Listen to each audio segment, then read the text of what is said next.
It all started when Mark Carter moved into his new apartment in Baltimore, Maryland. After his divorce, he just wanted peace and quiet.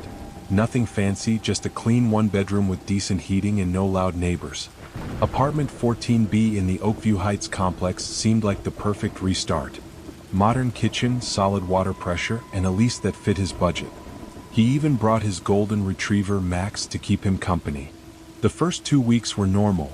Mark worked remotely, jogged in the mornings, and spent evenings watching crime documentaries or cooking pasta. Max loved the place too, especially the sunny spot by the window. But on the 15th night, things changed. Mark had just finished a late Zoom call. It was past midnight. He got up, stretched, and turned off the lights to head to bed. But as he walked past the hallway leading to the bathroom, he noticed something strange. The bathroom light was on. He was sure he had turned it off. Max stood at the doorway, growling lowly, his ears perked. Mark pushed the door open slowly. Empty. But the mirror was foggy, as if someone had taken a hot shower. He leaned closer. Written in the condensation were the words, "Don't lock me out." Mark's chest tightened. He stood frozen, staring at the mirror. He wiped it clean.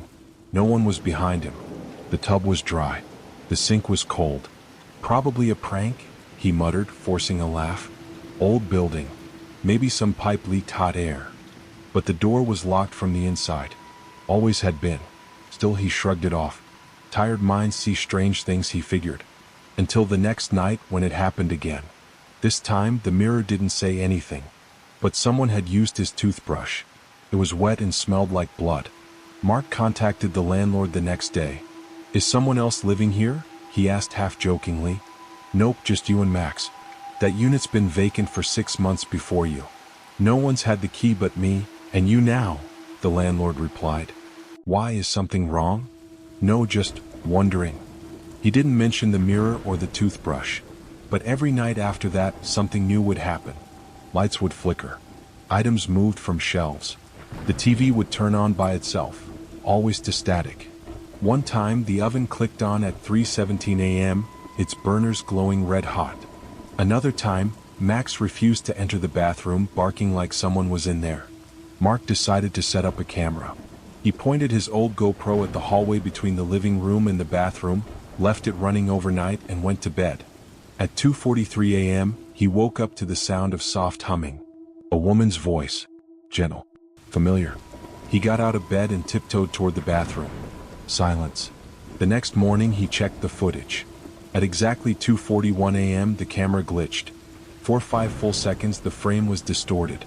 And then it returned, showing a tall woman in a white dress, barefoot, standing by the bathroom door. She was staring directly into the lens. And smiling. Mark froze. He zoomed in. Her face was pale, her eyes dark. Not demonic. Not monstrous. Just off. Her smile didn't reach her eyes. And her left hand was pressed against the wall as if holding something back. But when he checked the hallway in person, there were no fingerprints. Nothing on the walls. He showed the footage to a friend who worked in tech. "Deepfake maybe," his friend said. "Someone messing with your Wi-Fi signal? Hackers can patch images into wireless feeds if they're good." Mark switched the GoPro to local storage. No Wi-Fi. He recorded again the next night. Same time. Same woman. But this time, she whispered something before vanishing. He played it back 20 times. Cleaned the audio. Slowed it down. The words were clear. "I never left. You don't belong here." Mark moved to a hotel for a few nights. But Max refused to leave the apartment. Every time they got in the car, he whimpered and jumped out. So Mark stayed. He figured maybe it was a former tenant. Maybe someone died here. Maybe it was grief, hallucination, stress. Until he found the hidden door. It was behind the pantry shelves in the kitchen. He dropped a can of beans that rolled under the lowest shelf, and when he reached in, his hand hit something solid, wood, not tile. A different texture. He cleared the pantry and discovered a small, almost invisible square cut into the wall. A door. No handle. Just an indentation. It popped open when he pressed both corners. Behind it, a narrow passage. Dusty. Dark. Cold. He grabbed a flashlight. The passage led to a staircase. Not down. And at the top of the stairs, another apartment. Smaller. Cramped. but livable. Old clothes in a pile. A cot. Dried food. Water bottles. A cracked laptop. A journal. The last entry was dated March 4th, 2023. Read. He brought the dog again. I told him to stop. I hate barking. He doesn't see me, but I see everything. Mark's blood went cold. He flipped to the first page. They told me this apartment would be mine forever, that no one could kick me out, that I was safe. I made sure they couldn't hear me. I made sure they couldn't smell me. I made sure they didn't know I was here. He ran, called the cops. They searched, found the hidden room. Empty. No signs of life. Just a lock of long dark hair on the pillow. The police told him to move out. They even offered to help break the lease. Mark agreed. That night he packed. As he was taking down his shower curtain, he noticed something in the mirror again. A new message written in condensation. You found my room. And next to it, faintly, why are you leaving? He didn't sleep that night. He waited for sunrise and left everything behind. Clothes, furniture, even Max's leash. Just took the dog and bolted. 3 months later, he had a new place across town. He changed numbers, changed jobs, cut ties with everyone who knew about 14B. But strange things kept happening. His new apartment had no hallway mirror. Yet every time he opened the closet door, he'd find water on the floor. Sometimes a wet footprint near the edge. He bought a new toothbrush. Twice. Both times it went missing and showed up in the freezer. But what scared him the most was the voice. Every now and then as he drifted off to sleep, he'd hear the same humming. Gentle. Familiar. One night just last week he dreamed he was back in 14B.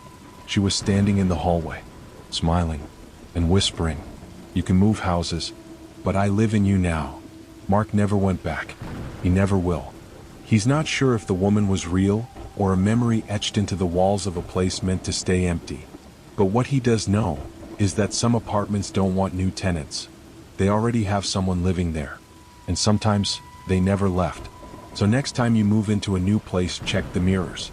Count your toothbrushes. Watch the pantry shelves. And if you hear humming at night, don't follow it. Because not everyone who shares your space is alive. They say the house was just a house. Nothing cursed. No headline-worthy past. No family massacres or legends etched into town memory. Just a quiet, lonely home that sat near the end of Larchwood Lane. The grass was always a little longer. The paint was always just a little more faded. The curtains always stayed closed, even when the rest of the street basked in sunlight or shimmered in moonlight. But Noah didn't believe in ghost stories. He believed in rent prices. And this house was cheap. Too cheap. When he first saw it, it looked like any other small-town rental. Old siding, creaky steps, a porch swing that hadn't swung in years. The inside smelled like wood polish and rain. Dust floated in shafts of light like little ghosts trying to find the exit. It was quiet. Too quiet. But cozy in a strange way. The landlord, an old man who barely spoke above a whisper, handed Noah the keys and didn't even look him in the eye. "There's an extra lock on the basement," the man muttered. Noah blinked. "Why?" The old man shrugged. "Just don't open it at night." He chuckled after saying it, like it was a joke. But his hands were shaking. Noah moved in the next day. He brought 2 suitcases, a second-hand mattress, and a coffee machine that made more noise than coffee. He worked from home, fixing code for a small cybersecurity firm. His life was quiet, predictable, perfect for a town like this. At first, everything was fine, almost boring. The fridge buzzed. The pipes groaned when the water ran too long. The floorboards had their own rhythm when you walked across them. Noah figured it was just the charm of an old place. Nothing he couldn't handle. But then came the first night, and the moon didn't shine. It wasn't cloudy. It wasn't stormy. The sky was clear, the stars like pinholes in a velvet curtain. Every house on the block gleamed under the soft silver light. Except his. Not a single beam reached his window. Not even a glint. He stood at the window staring out, confused. From the street his house looked swallowed. Like the moonlight actively avoided it. As if light knew something he didn't. He shook the feeling off and went to bed. That was the night it began. Noah awoke suddenly, heart racing. 3:14 a.m. He wasn't sure why he woke up. There hadn't been a noise, no thunder, no crash. Just this pressure. Like someone was staring at him from just outside his vision. He sat up, blinked into the dark. Then he heard it. A lullaby. Soft. Wordless. Like someone humming to a baby. It was distant, like it was coming through a wall. The melody repeated again and again, slow, almost sad. He held his breath. Had he left music on? No. No speakers. No TV. He checked the hallway. Empty. Every room was still. Still, except for that humming. And then it stopped. Just like that. The next morning, Noah told himself it had been a dream. Just his brain playing tricks. Maybe a leftover sound from a podcast or a neighbor playing something outside. He ignored the chill that had crept up his spine and went back to work. But the next night it happened again. 3:14 a.m. That same hum. Maybe a little louder. Maybe a little closer. He tried recording it this time, holding his phone in the air, trying to capture it. The next morning he played the file. Just static. Nothing else. It went on for a week. Every night like clockwork. 3:14. The hum. Noah stopped sleeping. His eyes sank. His thoughts scattered. He started seeing things in his peripheral vision. A flicker in the mirror, a movement behind the shower curtain, a shape that never seemed to be there when he looked directly. He began researching. Maybe the house had a past. Maybe there was something the landlord hadn't said. But nothing came up. No murders. No disappearances. Not even a fire. It was like the house had never mattered enough to remember.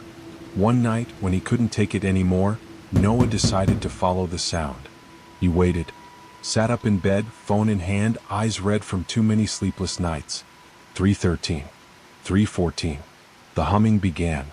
He stood, trembling, and stepped onto the cold wooden floor. He followed the sound, slow step by slow step. Through the hall. Down the stairs. Into the kitchen. Then to the basement door. It was open. He never left it open. The air coming from below felt wrong. It wasn't just cold. It was empty. Like a vacuum sucking warmth and comfort away. The humming was coming from the basement. He descended, each stair groaning under his weight. The light down there barely worked, a single bulb swaying from the ceiling. In the corner of the room was a small wooden rocking chair. It rocked, slow, back and forth, but no one was in it. The humming came from the shadows near the wall. Noah stood frozen. Every part of his body screamed to run. But he stepped forward. The moment his foot touched the concrete, the chair stopped. The humming stopped. Silence. Then behind him. "You finally heard me." He turned fast. No one. Just the stairs. Then the whisper again, closer this time, almost brushing his ear. "Don't leave me alone again." He didn't sleep that night. Just sat in the corner, eyes locked on the chair. The next day the sun rose. The house warmed. The fear faded, a little. But when he looked in the mirror, he saw something that made his stomach drop. His reflection was off. It blinked slower. Moved half a second behind him. Its expression lingered just a little too long. He waved. Waved, but with the wrong hand. Days passed. The lullaby changed. It had words now. "Hush, little Noah, don't say a word. The shadows crawl and can't be heard. If you speak, they'll hear your name and pull you back from where you came." He tried to leave the house. Packed a bag, called a friend. But his car wouldn't start. The Uber app wouldn't load. His phone? Glitched. The screen kept flashing 3:14. Even during the day. Neighbors said they saw Noah standing on the roof at night, just staring at the moon. One swore they saw two shadows behind the window. Another said she heard two voices when Noah spoke on the phone. One was him. The other was something else. Then one rainy night the moon returned. Its light touched every house. Except Noah's. That night the humming didn't come at 3:14. It came at midnight. Louder. Noah didn't wake, because he never went to sleep. He sat at the kitchen table, hands shaking, coffee cold. Then the light in the hallway flickered. He looked up, and saw a child. Small, pale, hair hanging over her eyes. She stood barefoot on the floorboards, humming. The same tune. She tilted her head. "I remember you," she said. Noah couldn't speak. "You left me in the dark." She walked toward him, but her feet didn't move. She slid across the floor like the house was pulling her. Then she stopped, and smiled. Behind her, the hallway stretched longer, and longer. and longer, until it was no longer a hallway at all. It was a tunnel, made of wood and whispering walls. The house had opened itself. Noah stood and followed her. He didn't want to, but his legs moved anyway. The walls whispered his name. Noah, Noah, Noah. The girl turned and stepped into a doorway that hadn't existed before. Inside was the rocking chair and a mirror. But this time the mirror didn't reflect the room. It showed Noah's childhood bedroom, his old nightlight, his old bed, and on the bed, him, as a boy, eyes open, humming. Noah reached for the mirror, touched it, and everything went black. The next morning the landlord came to check on the place. He knocked. No answer. Opened the door. The house was clean, silent, empty, except for one thing. In the basement the rocking chair rocked slowly, and on the wall, written in dust, were 4 words. Hush, little Noah sleeps. They said the house was empty, that no one had lived there for years. But when Noah moved in, the lights flickered even when the switch was off. The air felt watched. Still, the rent was cheap. Too cheap for a place so close to town. He told himself it was just old wiring, just creaky floors, just shadows playing games. But on the very first night, as rain whispered across the windows and thunder rolled like a far-off growl, he noticed something strange. The moonlight never touched the house. Every other home on the street basked in silver glow, but his? Pitch black. Not even a glimmer through the curtains. It was like the moon skipped it on purpose. And yet, the inside was never dark. Noah would wake at 3:14 a.m.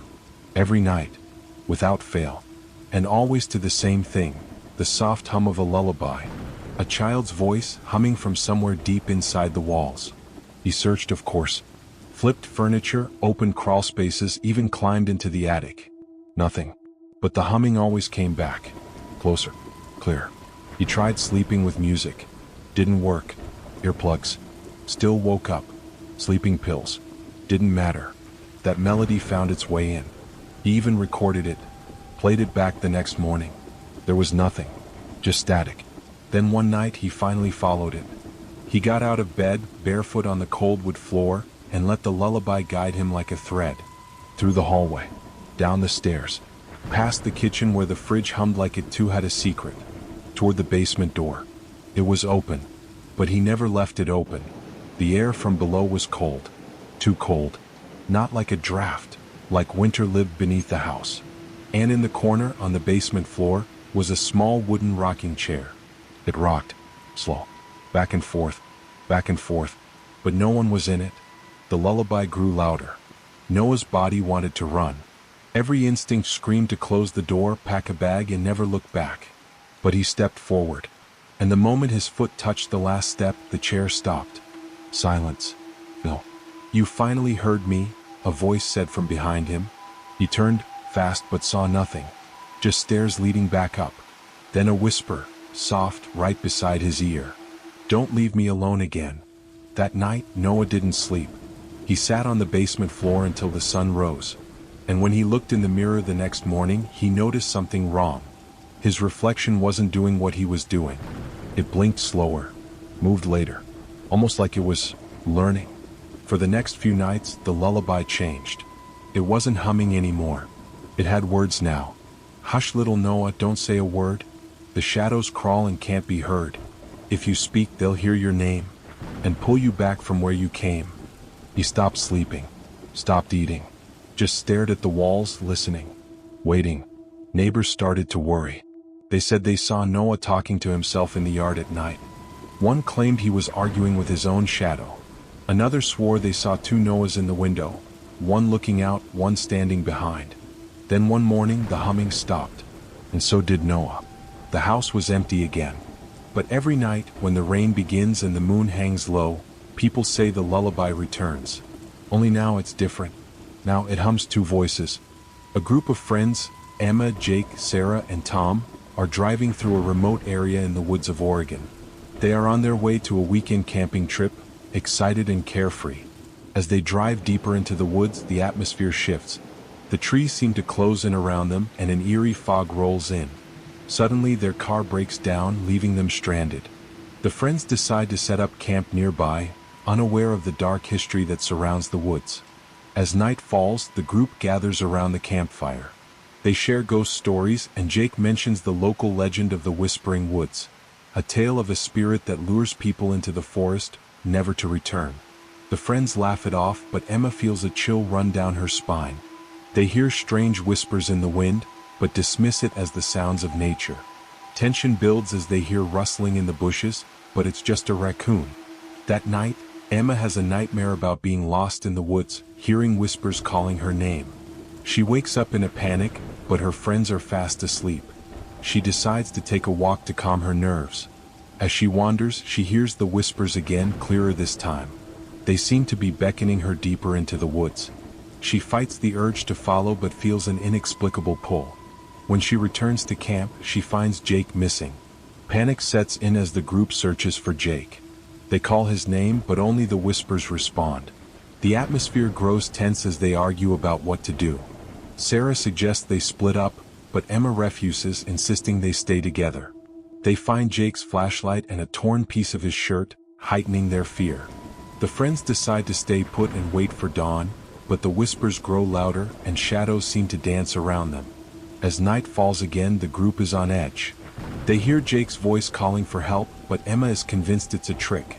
The whispers intensify, and the friends begin to turn on each other, blaming one another for Jake's disappearance. Tom, feeling overwhelmed, wanders off into the woods, drawn by the whispers. Emma and Sarah try to stop him, but he disappears into the darkness. Emma and Sarah find a hidden cave while searching for Tom. Inside, they discover remnants of past victims, clothes, belongings, and a journal detailing the experiences of those who were lured into the woods. The journal reveals that the spirit feeds on fear and despair, growing stronger with each victim. They realize they must confront their fears to escape. As they leave the cave, they hear Tom's voice again, but this time it's different, distorted and sinister. The friends regroup, but the atmosphere is thick with tension. They decide to face the spirit together. Emma leads them in a chant to confront the whispers, drawing on their shared memories and love for one another. The spirit manifests, revealing itself as a twisted figure of their fears.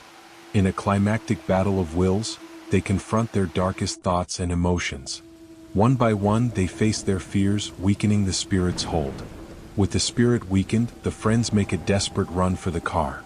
The whispers turn into screams, but they push through, relying on each other for strength. They reach the car, and as they drive away, the woods seem to come alive, trying to pull them back. Just as they think they're safe, they hear one last whisper, promising that the woods will always be watching. Back in town, the friends are forever changed. They share their story, warning others about the Whispering Woods. Emma keeps the journal as a reminder of their experience, vowing to never let fear control her again. The story ends with a chilling note.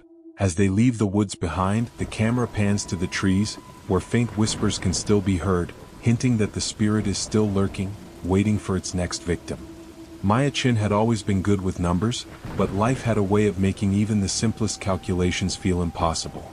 Rent? $1,200. Groceries? $300. Student loans? $450. Her part-time bookkeeping job barely covered half of it, and her savings account had been hemorrhaging money for months. That's why she found herself standing outside Riverside General Hospital at 10:30 p.m. on a Tuesday, clutching a coffee that had already gone cold. The night shift paid double, and the hospital was desperate enough to hire someone with her limited medical billing experience. "You must be Maya," said a tired-looking woman in scrubs, pushing through the employee entrance. "I'm Janet, the night supervisor. Ready for your first shift." Maya nodded, trying to project confidence she didn't feel. The hospital's lobby was eerily quiet, with only the soft hum of fluorescent lights and the distant beeping of machines. During the day, this place probably buzzed with activity, but at night, it felt like a different world entirely.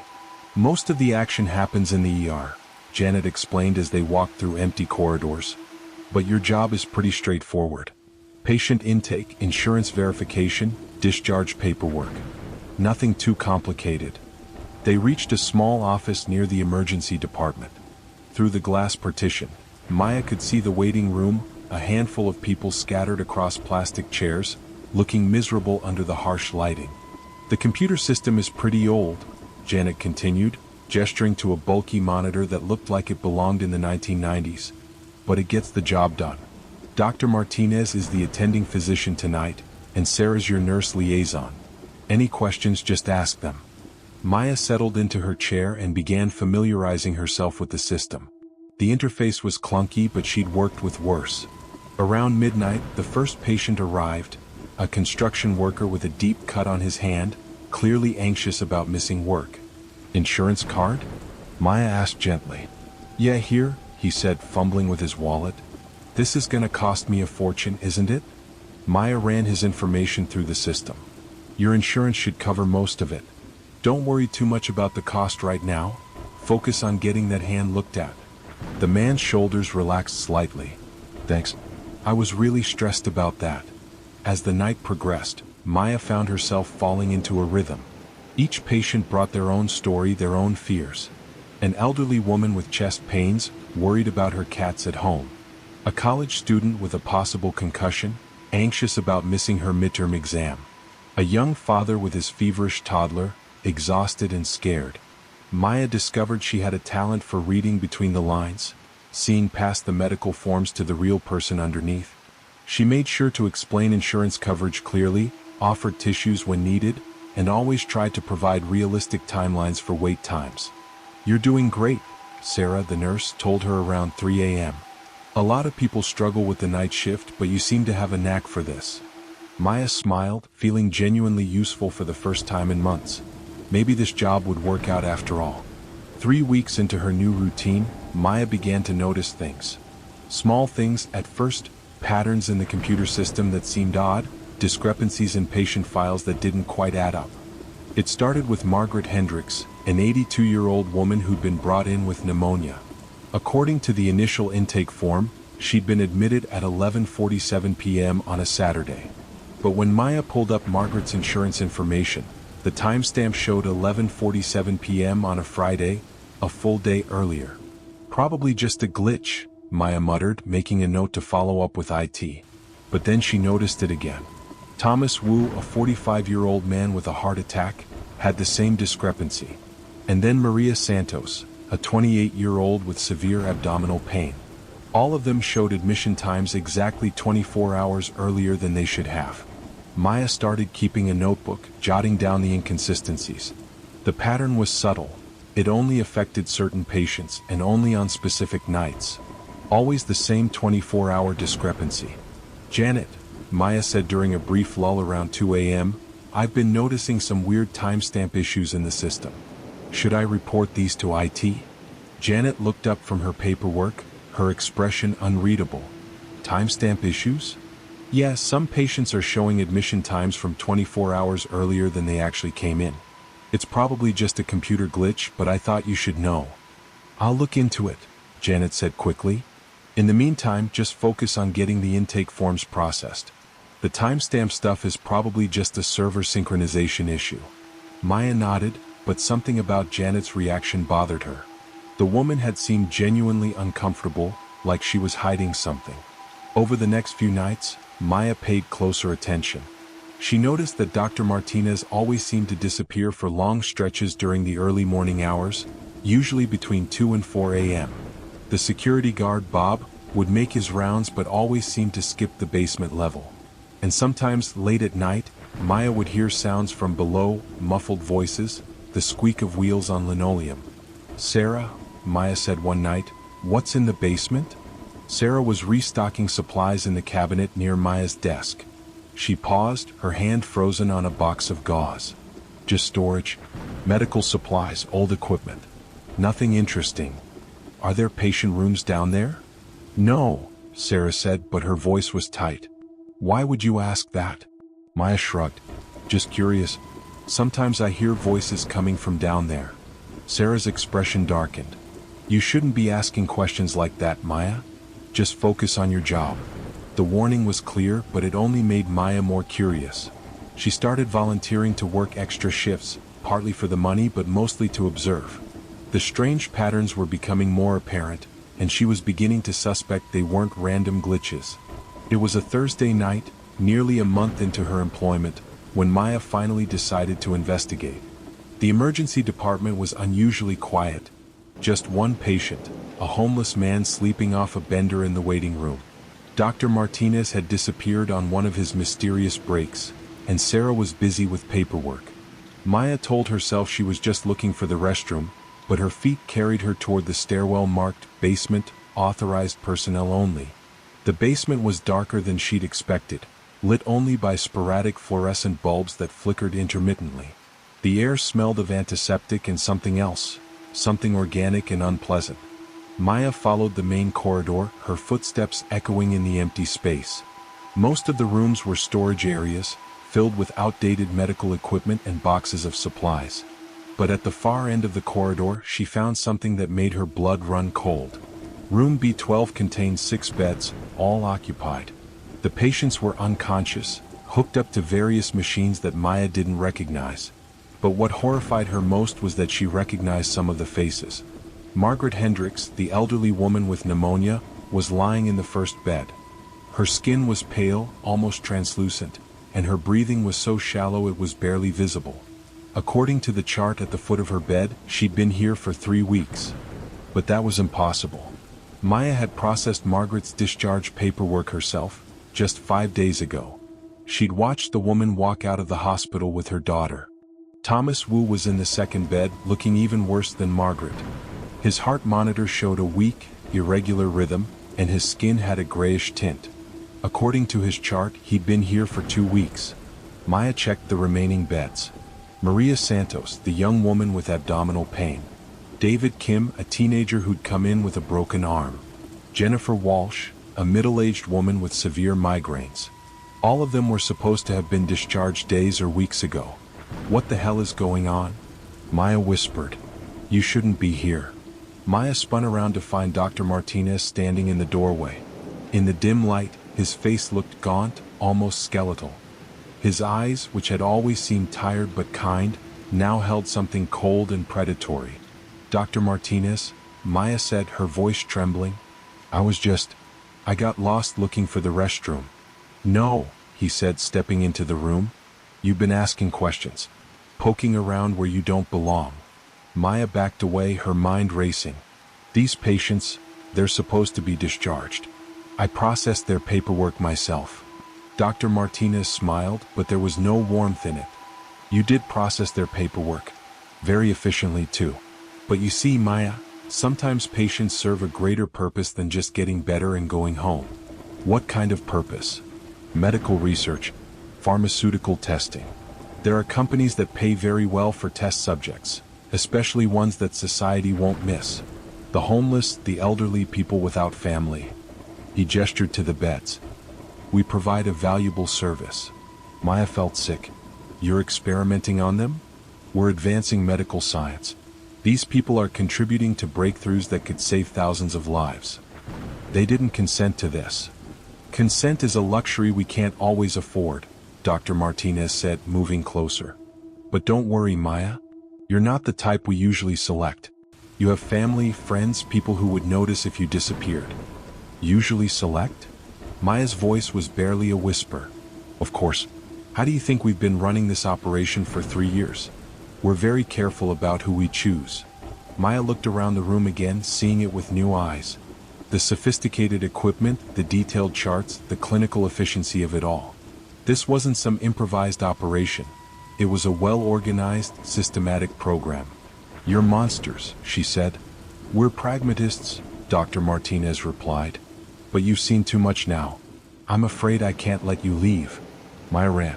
Maya's feet pounded against the basement floor as she sprinted toward the stairwell. Behind her, she could hear Dr. Martinez shouting into his radio, probably calling for backup. The fluorescent lights flickered overhead, casting intermittent shadows that made the corridor look like a strobe-lit nightmare. She reached the stairwell and took the steps 2 at a time, her breath coming in short gasps. The main floor seemed impossibly far away, and she could hear footsteps echoing in the stairwell below her. When she burst through the door into the main corridor, Maya found herself face to face with Bob, the security guard. His usually friendly expression was gone, replaced by something hard and determined. "Hey there, Maya," he said, his hand moving to the radio on his belt. "Dr. Martinez is looking for you." Bob, please, Maya said, backing away. You don't understand what's happening down there. I understand perfectly, Bob replied. I've been working here for 15 years. I know exactly what's happening. Maya turned and ran toward the emergency department. If she could reach her desk, she could call 911, contact the police, do something. But as she rounded the corner, she saw Sarah waiting for her, along with 2 other staff members Maya didn't recognize. Maya, honey, Sarah said, her voice taking on a soothing tone. You look upset. Why don't you come with us? We can help you calm down. You're all in on it, Maya said, her voice breaking. How many of you are involved? Enough, said Janet, appearing from the direction of the break room.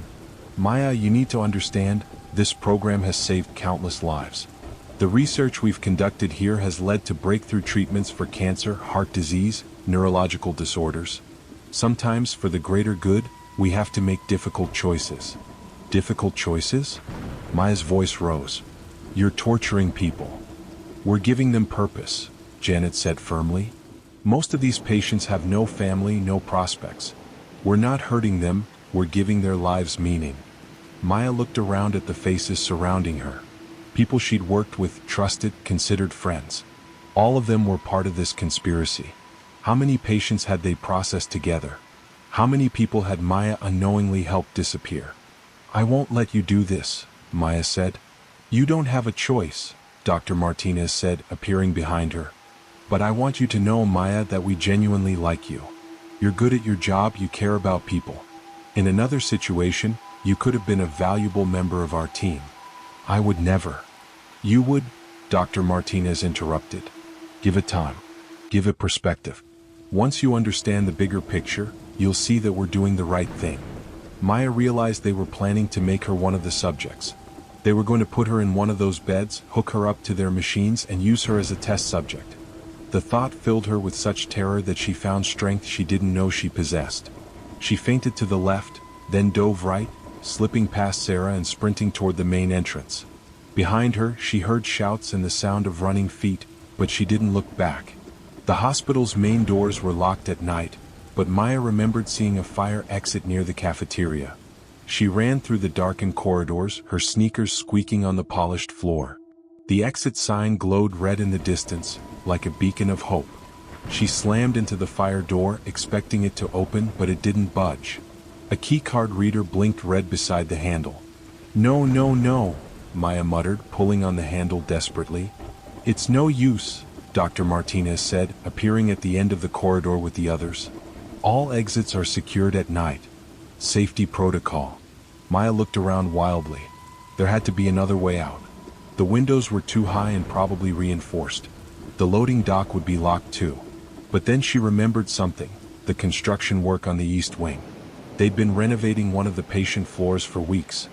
She ran toward the construction area, hoping to find an opening, a temporary exit, anything. The corridor was filled with plastic sheeting and construction equipment.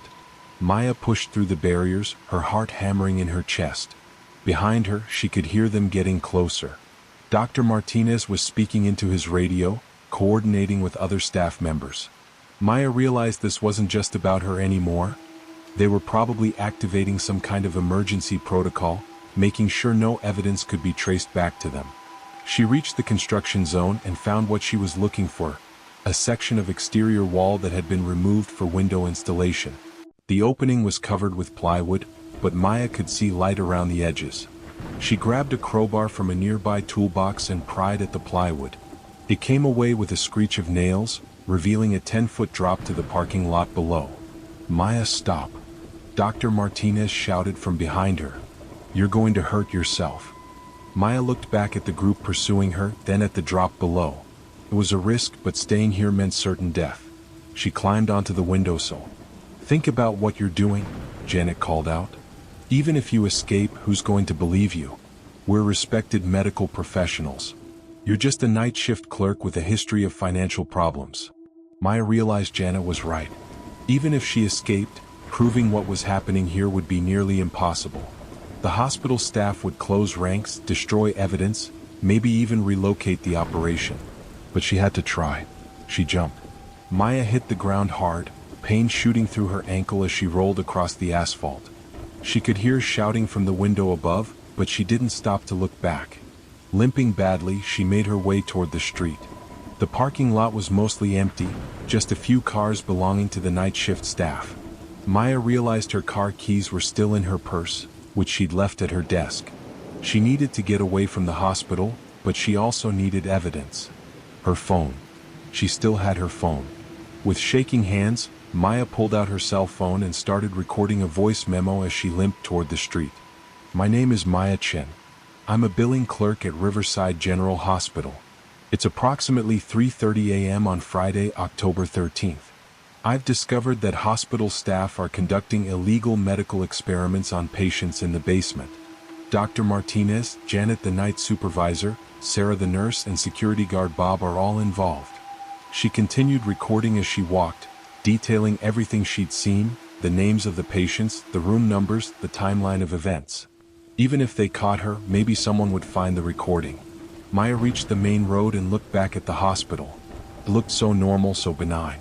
The emergency department sign glowed softly in the darkness, and she could see the familiar windows of the waiting room. How many other patients had sat in those chairs, trusting that they would receive proper care? She needed to get to the police station, but it was 3 miles away and her ankle was getting worse. Maya started walking, recording everything she could remember about the conspiracy. A car pulled up beside her. Maya's heart stopped when she saw it was a hospital security vehicle, but the driver wasn't Bob. It was a young woman Maya didn't recognize. Are you okay? The woman asked, rolling down her window. You look hurt. Maya hesitated. Could she trust anyone connected to the hospital? But her ankle was throbbing and she was still miles from help. I'm Lisa, the woman said. I work in the lab. I saw you jump from the construction site. What's going on? How do I know you're not part of it? Maya asked. Part of what? Maya studied Lisa's face. She looked genuinely concerned, not like the cold predators she'd encountered in the basement. But Maya had been wrong about people before. The medical experiments, Maya said finally. In the basement. Lisa's expression changed. Oh my God. You found out about the program. Maya's heart sank. Another conspirator. I've been trying to gather evidence for months, Lisa continued. I work in the lab, so I see the blood samples, the tissue biopsies. I knew something was wrong, but I could never prove it. You're not part of it? God, no. I've been looking for someone to help me expose it, but I was too scared to do it alone. They're powerful people, Maya. They have connections everywhere. Maya got in the car, still recording on her phone. We need to get to the police. The police won't help, Lisa said, driving away from the hospital. Chief Morrison's brother-in-law is on the hospital board. Dr. Martinez plays golf with half the city council. We need to go bigger. What do you mean? Federal authorities. The FBI, maybe the CDC. This is a federal crime, human experimentation without consent, insurance fraud, probably racketeering. But we need more evidence than just our word. Lisa drove to her apartment, a small place near the university district. Maya sat on the couch, her ankle propped up on a pillow, while Lisa gathered files from a hidden compartment in her closet. I've been documenting everything I could, Lisa said, spreading papers across the coffee table. Blood work orders for patients who were supposed to be discharged. Tissue samples labeled with fake names. Invoices for experimental drugs that aren't approved for human use. Maya looked through the documents. There were hundreds of pages, dating back almost 3 years. How many patients? At least 40 that I can document. Probably more. What happened to them? Lisa's face was grim. Some died from the experiments. Others... She pulled out a folder with photographs. These are from the crematorium. They've been disposing of bodies there for months. Maya felt sick. We have to stop them. We will. But we need to do this right. If we go to the wrong people, they'll cover it up and we'll both end up as test subjects. They spent the next hour organizing the evidence. Lisa had been meticulous, documenting everything from supply orders to staff schedules. Combined with Maya's first-hand testimony and the recording she'd made, they had enough to build a case. There's something else, Lisa said. I think they're planning to expand the program. I saw requisitions for equipment that would set up a second facility. They're not just experimenting on random patients anymore, They're building a full operation. Maya's phone buzzed. A text from an unknown number. We know where you are. Come back and we can work something out. They're tracking me, Maya said. Lisa looked out the window. We need to leave. Now. They gathered the evidence and drove to the FBI field office in the state capital, 2 hours away. Maya called the tip line during the drive, explaining the situation to a federal agent who sounded appropriately horrified. We'll have a team ready when you arrive, the agent said. Don't stop for anything. The FBI took Maya and Lisa's evidence seriously. Within hours, federal agents were conducting raids on Riverside General Hospital, Dr. Martinez's home, and the crematorium. Maya found herself in protective custody, giving detailed statements to investigators who recorded every word. The basement operation was just the beginning, Special Agent Rodriguez explained to Maya during one of their sessions. We've uncovered a network of hospitals across 3 states. Riverside was their pilot program. Maya felt numb. How many people died? We're still counting. But it's going to be a lot. The media attention was overwhelming. Maya's story became national news, with reporters camping outside the FBI office and calling her a hero. But she didn't feel like a hero. She felt like someone who'd stumbled into a nightmare and barely escaped. The investigation revealed the scope of the conspiracy. Dr. Martinez had been recruited by a pharmaceutical company that needed test subjects for experimental drugs. The company paid the hospital $50,000 per patient, with bonuses for successful completion of long-term studies. Janet, Sarah, Bob, and 14 other hospital employees were arrested. The hospital board claimed ignorance, but financial records showed they'd been receiving payments from the pharmaceutical company for years. Maya testified before a grand jury, her voice steady as she described what she'd witnessed in the basement. She identified photographs of the patients, described the equipment, and detailed the systematic nature of the operation. Mrs. Chin, the prosecutor asked, in your opinion, were these isolated incidents or part of a larger pattern? Definitely a pattern, Maya replied. They had systems in place, procedures, security measures.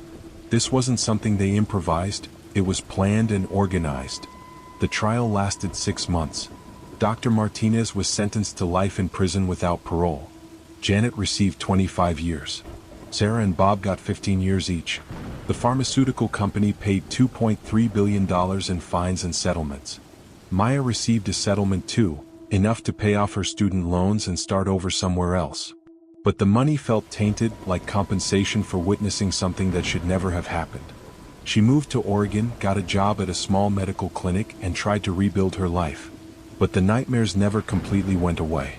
She'd wake up in cold sweats, remembering the pale faces of the patients in the basement, wondering if she could have saved them if she'd acted sooner. The clinic where she worked now was different, smaller, more personal. The doctors knew every patient by name, and Maya made sure to double-check every piece of paperwork, every insurance claim, every discharge form. You're very thorough, Dr. Patterson, the clinic's owner, told her one day. I appreciate that. Maya smiled. I just want to make sure we're doing right by our patients. That's exactly the attitude we need in healthcare, Dr. Patterson said. Too many people treat patients like numbers instead of human beings. Maya nodded, thinking about Margaret Hendricks, Thomas Wu, Maria Santos, and all the others. They hadn't been numbers, they'd been people with hopes, fears, families, dreams. They deserved so much better than what they'd received. 6 months after the trials ended, Maya received a letter from Margaret Hendricks' daughter. Dear Miss Chin, it read, I wanted to thank you for your courage in exposing what happened to my mother. She was a wonderful woman who loved her garden and her cats. She didn't deserve what they did to her. Because of you, she received a proper burial and the people responsible were punished. I know it doesn't bring her back, but it means everything to our family that someone cared enough to fight for her.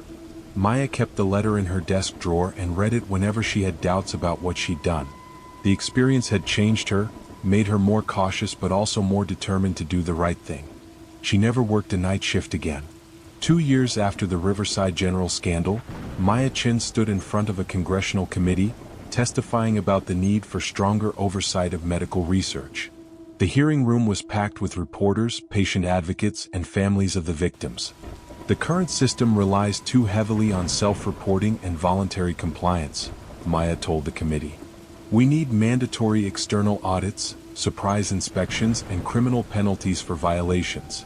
She'd become reluctant spokesperson for patient rights, traveling the country to speak at medical conferences and policy forums. The work was difficult, often requiring her to relive the trauma of that night, but Maya felt she owed it to the victims to keep their memory alive. The pharmaceutical company had been disbanded, its executives facing criminal charges. New regulations had been implemented, but Maya knew that determined criminals would always find ways to exploit vulnerable people. What we need, she continued, is a culture change in healthcare. We need to remember that patients are people, not test subjects or profit centers. After the hearing, Maya met with some of the victims' families. They'd formed a support group, helping each other cope with their losses and working together to prevent similar tragedies. How do you do it? Asked David Kim's mother. How do you keep going after seeing what they did?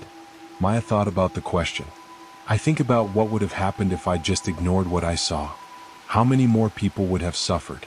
Sometimes doing the right thing is the hardest thing, but it's still the right thing. That evening, Maya sat in her hotel room, looking out at the city lights. She'd built a new life, found purpose in her work, and helped ensure that the victims' deaths hadn't been in vain. The nightmares were less frequent now, and when they came, she could face them with the knowledge that she'd done everything in her power to seek justice. Her phone buzzed with a text from Dr. Patterson. Saw you on the news. The clinic is proud to have you on our team. Maya smiled. She'd found her place in the world, and it was exactly where she belonged, standing up for people who couldn't stand up for themselves, making sure that every patient who walked through the doors received the care and respect they deserved. The horror of that night at Riverside General would never fully leave her, but Maya had learned to channel that experience into something positive. She'd found her calling, and she would never stop fighting for the vulnerable people who trusted healthcare providers with their lives.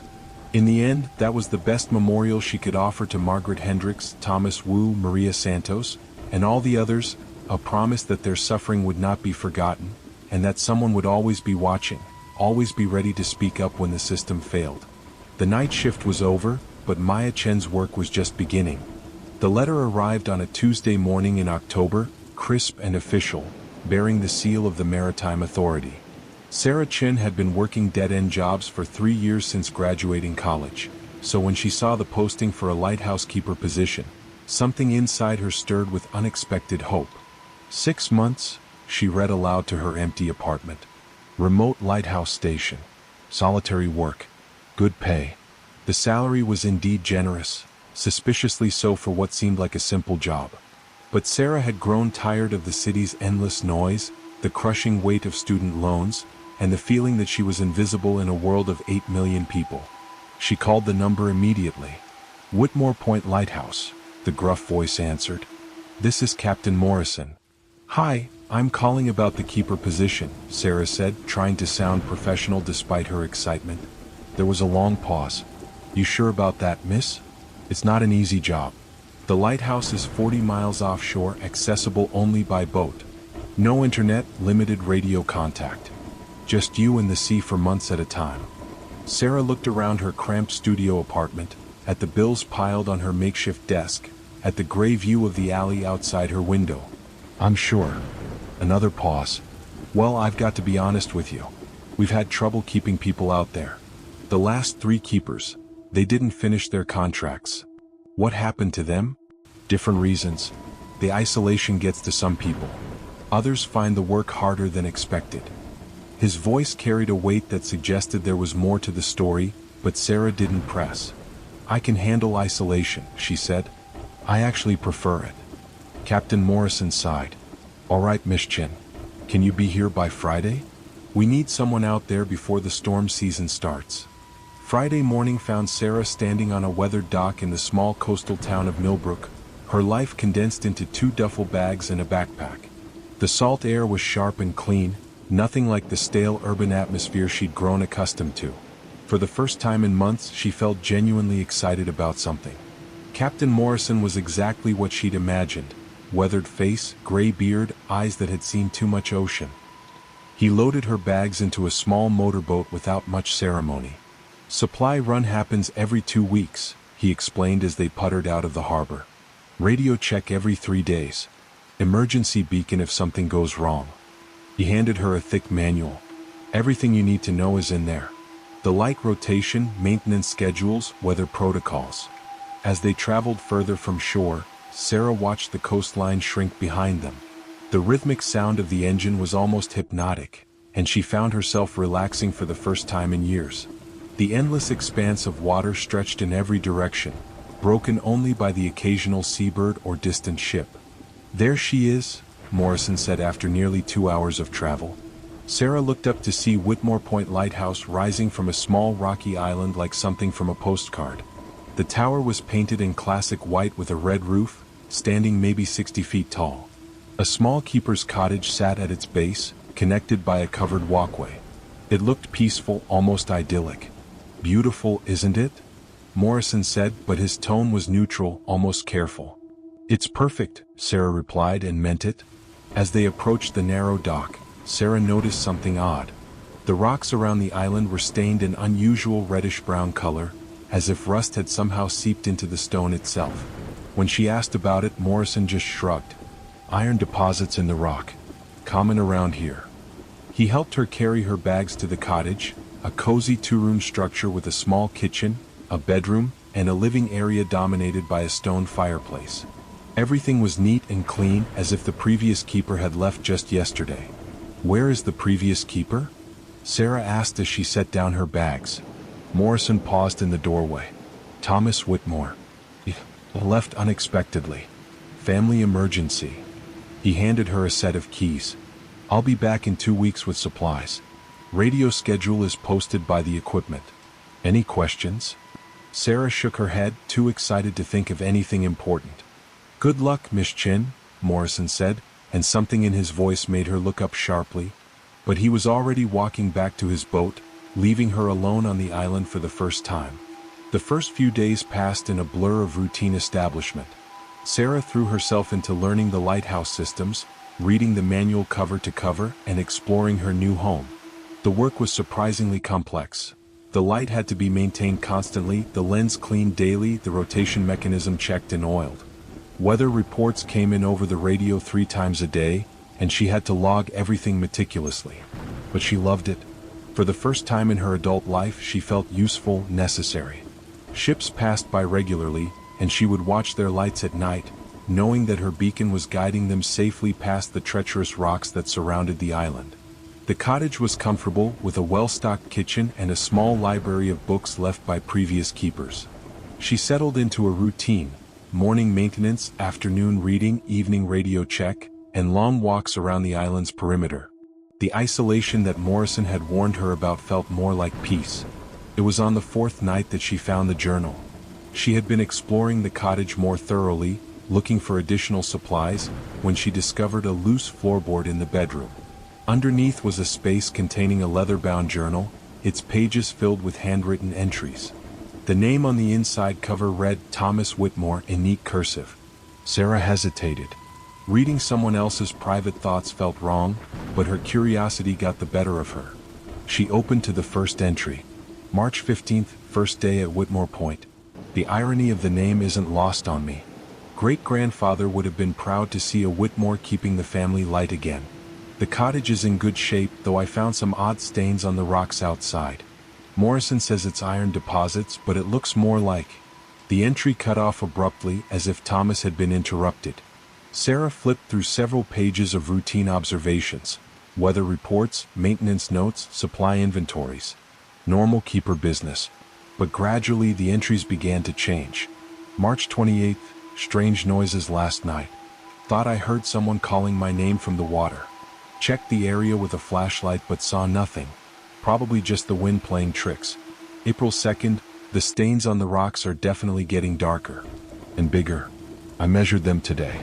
They've grown by at least 6 inches since I arrived. Morrison is coming with supplies tomorrow. I'll ask him about it. April 3rd, Morrison says he doesn't know what I'm talking about. Claims the stains have always been there and haven't changed. But I know what I saw. I'm going to start documenting everything with photographs. Sarah felt a chill run down her spine.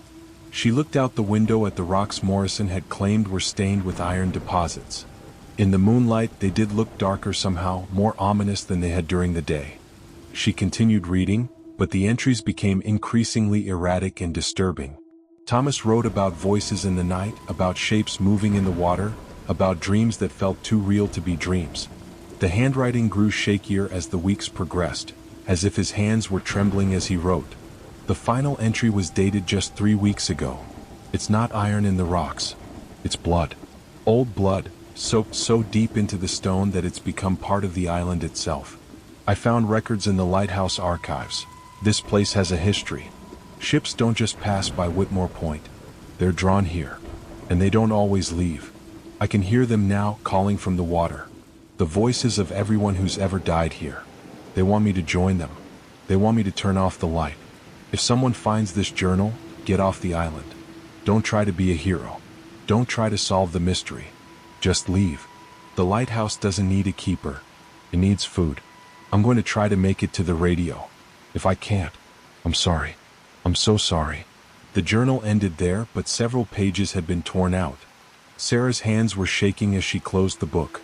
Her rational mind tried to dismiss it as the ravings of someone who had succumbed to isolation, but something about the writing felt sincere, desperate. She looked out the window again, and for just a moment, she could have sworn she saw a figure standing on the rocks near the water's edge. But when she blinked, it was gone. Sarah didn't sleep well that night. Every sound seemed amplified. The wind howling around the lighthouse, the waves crashing against the rocks, the creaking of the old building settling. She kept Thomas's journal on her nightstand, as if its presence might offer some protection against whatever had driven him away. Morning brought relief and embarrassment. In the daylight, her fears seemed ridiculous. The journal was obviously the product of a man who had been alone too long, who had let his imagination run wild. She had a job to do, and she wasn't going to let the paranoid fantasies of her predecessor interfere with that. But as she went about her morning routine, she found herself paying closer attention to details she had previously overlooked. The stains on the rocks did seem extensive for mere iron deposits. And there were scratches on the cottage door that looked almost like claw marks. She spent the morning in the lighthouse itself, cleaning the massive lens and checking the rotation mechanism. The view from the lamp room was spectacular, endless ocean stretching to the horizon, broken only by the occasional distant ship. It was peaceful, meditative work, and she began to relax again. That afternoon, she decided to explore the island more thoroughly. Whitmore Point was small, maybe half a mile long and a quarter-mile wide, but it had several interesting features she hadn't noticed before. There was a small cave system on the eastern side, and what looked like the remains of old structures near the northern point. The cave was larger than it appeared from outside, extending back into the rock for maybe 30 feet. The floor was covered with a thick layer of what looked like dried seaweed, but when Sarah knelt to examine it more closely, she realized it was something else entirely. The material was fibrous and dark, almost like hair. She backed out of the cave quickly, her heart pounding. The rational explanation was that it was some kind of unusual algae or marine plant, but after reading Thomas's journal, everything seemed sinister. The ruins near the northern point were more interesting and less disturbing. They appeared to be the foundation of an old building, maybe a previous keeper's cottage or a storage facility. Sarah found fragments of old pottery and what looked like ship's hardware scattered among the stones. It was while she was examining a particularly interesting piece of corroded metal that she heard the voice. Sarah. She spun around, her heart racing. The voice had been clear, distinct, calling her name from somewhere behind her. But the northern point was empty except for the ruins and the wind. Hello, she called out, feeling foolish. Is someone there?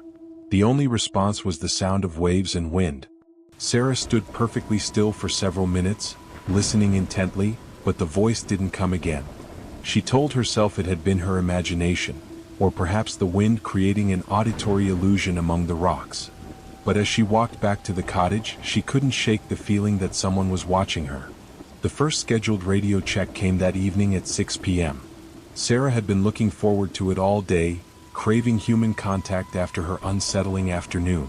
She settled into the radio room, a small space off the main cottage equipped with both modern communication equipment and some older maritime radio gear.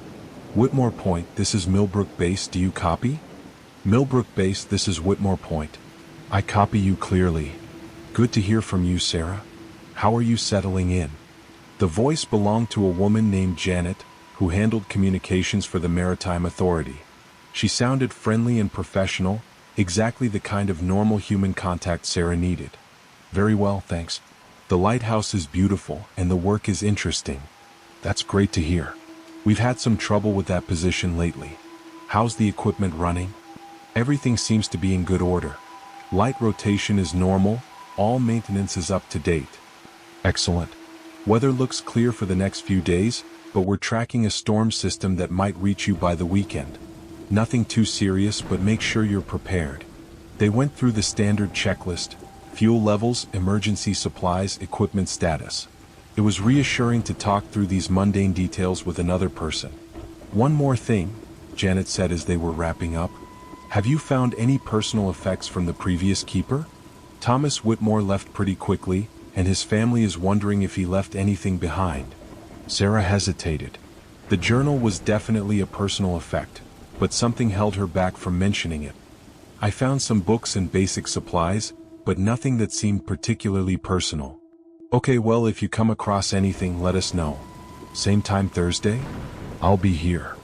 After the call ended, Sarah sat in the radio room for a while, staring at the equipment.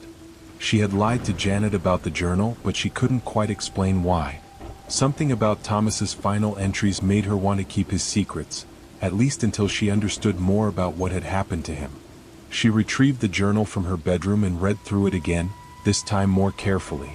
The early entries were detailed and observant, painting a picture of a man who genuinely loved his work and was excited about the family connection to the lighthouse. But the change in tone was gradual and unsettling. One entry caught her attention. April 15th, did some research on the lighthouse history. The original structure was built in 1847 by my great-great-grandfather, Edmund Whitmore. But there was something here before that. Local records mention a beacon stone that fishermen used for navigation. The stone was supposedly stained red from some kind of mineral deposit, but the old-timers called it blood rock. The original lighthouse was destroyed in a storm in 1923. 7 people died, including the keeper and his family. The current lighthouse was built on the same foundation in 1925. Since then, we've had 34 keepers. The average tenure is 8 months. 17 of them left their posts unexpectedly. 3 were never seen again. Sarah felt a chill run down her spine. If Thomas's research was accurate, the isolation wasn't the only thing that drove keepers away from Whitmore Point. There was something about the place itself, something that had been claiming people for over a century. She closed the journal and tried to focus on more practical matters.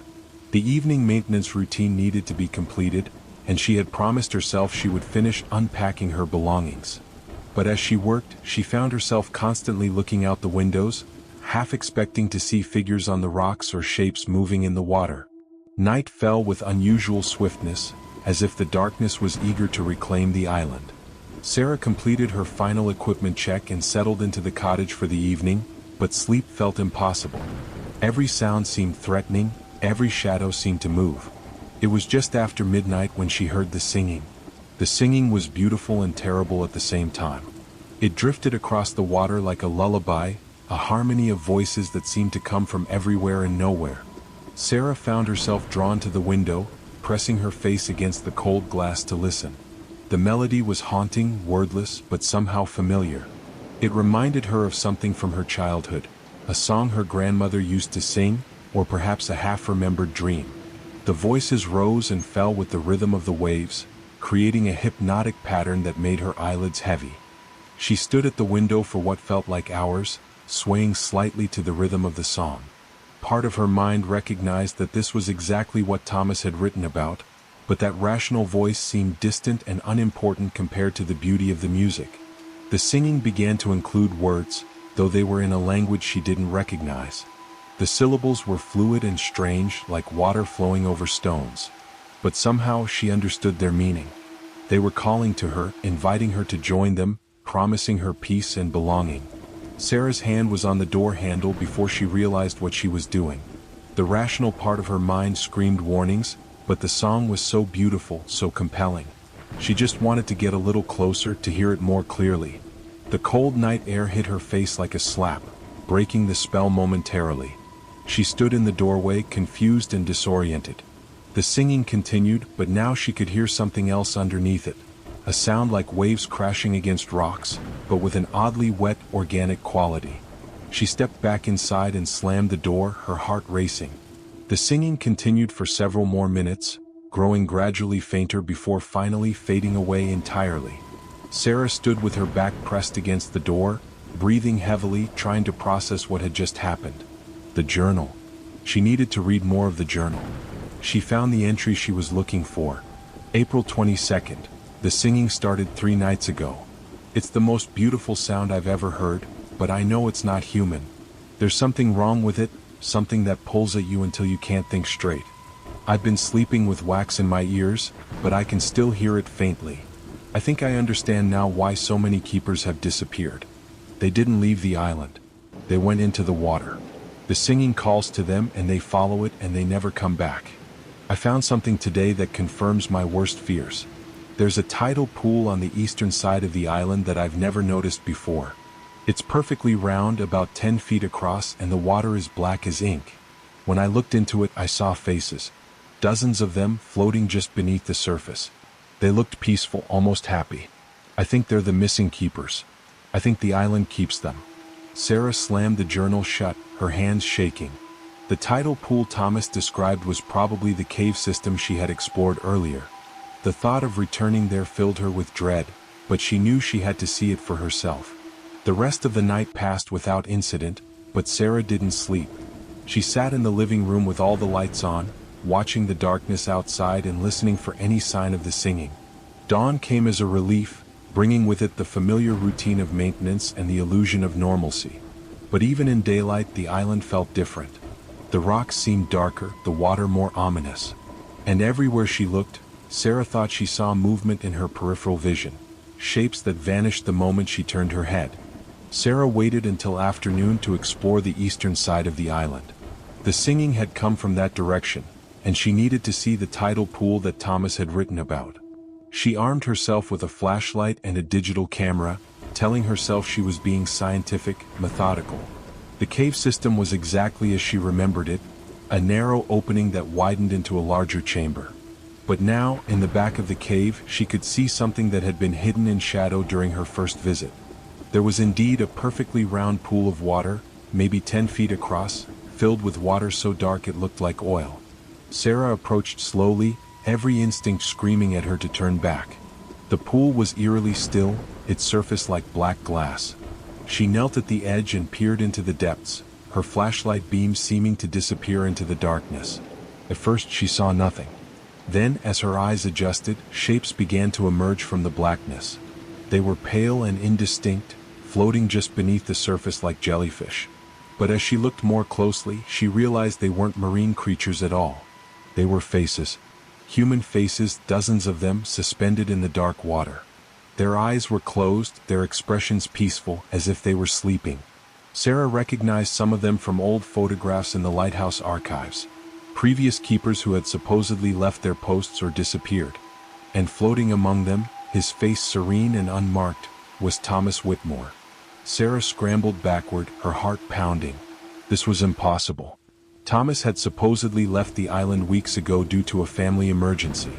But there he was, floating in the tidal pool like the others, his face pale and still.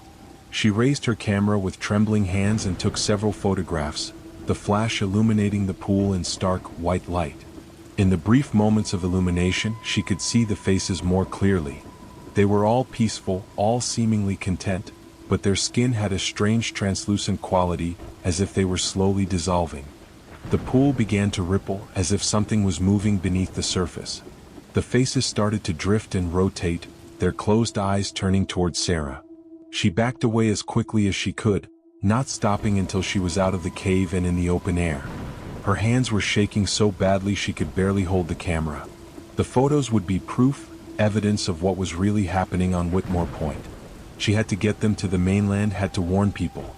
But as she looked at the camera's display screen, her heart sank. The photos showed nothing but black water. The faces that had been so clear to her naked eye were completely invisible in the digital images. That evening's radio check couldn't come fast enough. Millbrook Base, this is Whitmore Point. I need to speak with Captain Morrison immediately. Sarah? You sound upset. Is everything all right? No, everything is not all right.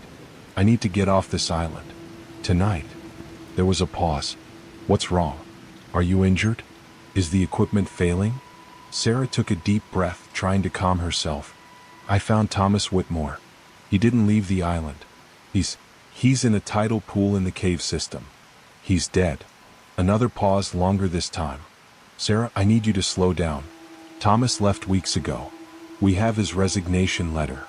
The resignation letter is fake. I'm telling you, he's here. I saw him. Okay, let's say you found a body. Did you check for vital signs? Could he be injured but alive?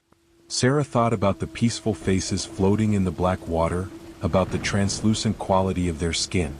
He's not alive. None of them are alive. None of them? Sarah, you're not making sense. There are other bodies. Dozens of them. Previous keepers who supposedly left or disappeared. They're all in the pool. The silence stretched on for nearly a minute. When Janet finally spoke, her voice was careful, professional. Sarah, I'm going to contact Captain Morrison. We'll get someone out there as soon as possible. In the meantime, I need you to stay calm and stay inside the cottage. How soon can you get here? It depends on the weather. There's a storm moving in, and it might not be safe to make the crossing until it passes. Sarah looked out the window at the darkening sky. The wind was picking up, and she could see whitecaps on the water. How long? Maybe 2 days. 3 at the most. I can't stay here for 3 days. You don't understand what this place is. Sarah, I need you to listen to me. You're experiencing some kind of psychological distress. It's not uncommon for people in isolated situations. The important thing is to stay calm and rational. I am being rational. I'm telling you there are bodies in a tidal pool. And we'll investigate that as soon as we can get someone out there. But right now, you need to focus on staying safe and staying sane. The conversation continued for another few minutes, but Sarah could tell that Janet thought she was having some kind of breakdown. The rational, professional tone never wavered, but underneath it was the assumption that isolation had driven her to hallucinations. After the call ended, Sarah sat in the radio room staring at the equipment. She could try to contact other ships, but what would she tell them? That a lighthouse keeper was claiming to see dead bodies that didn't show up in photographs? They would think she was crazy too. Outside, the storm was building. Wind howled around the lighthouse, and rain began to lash against the windows.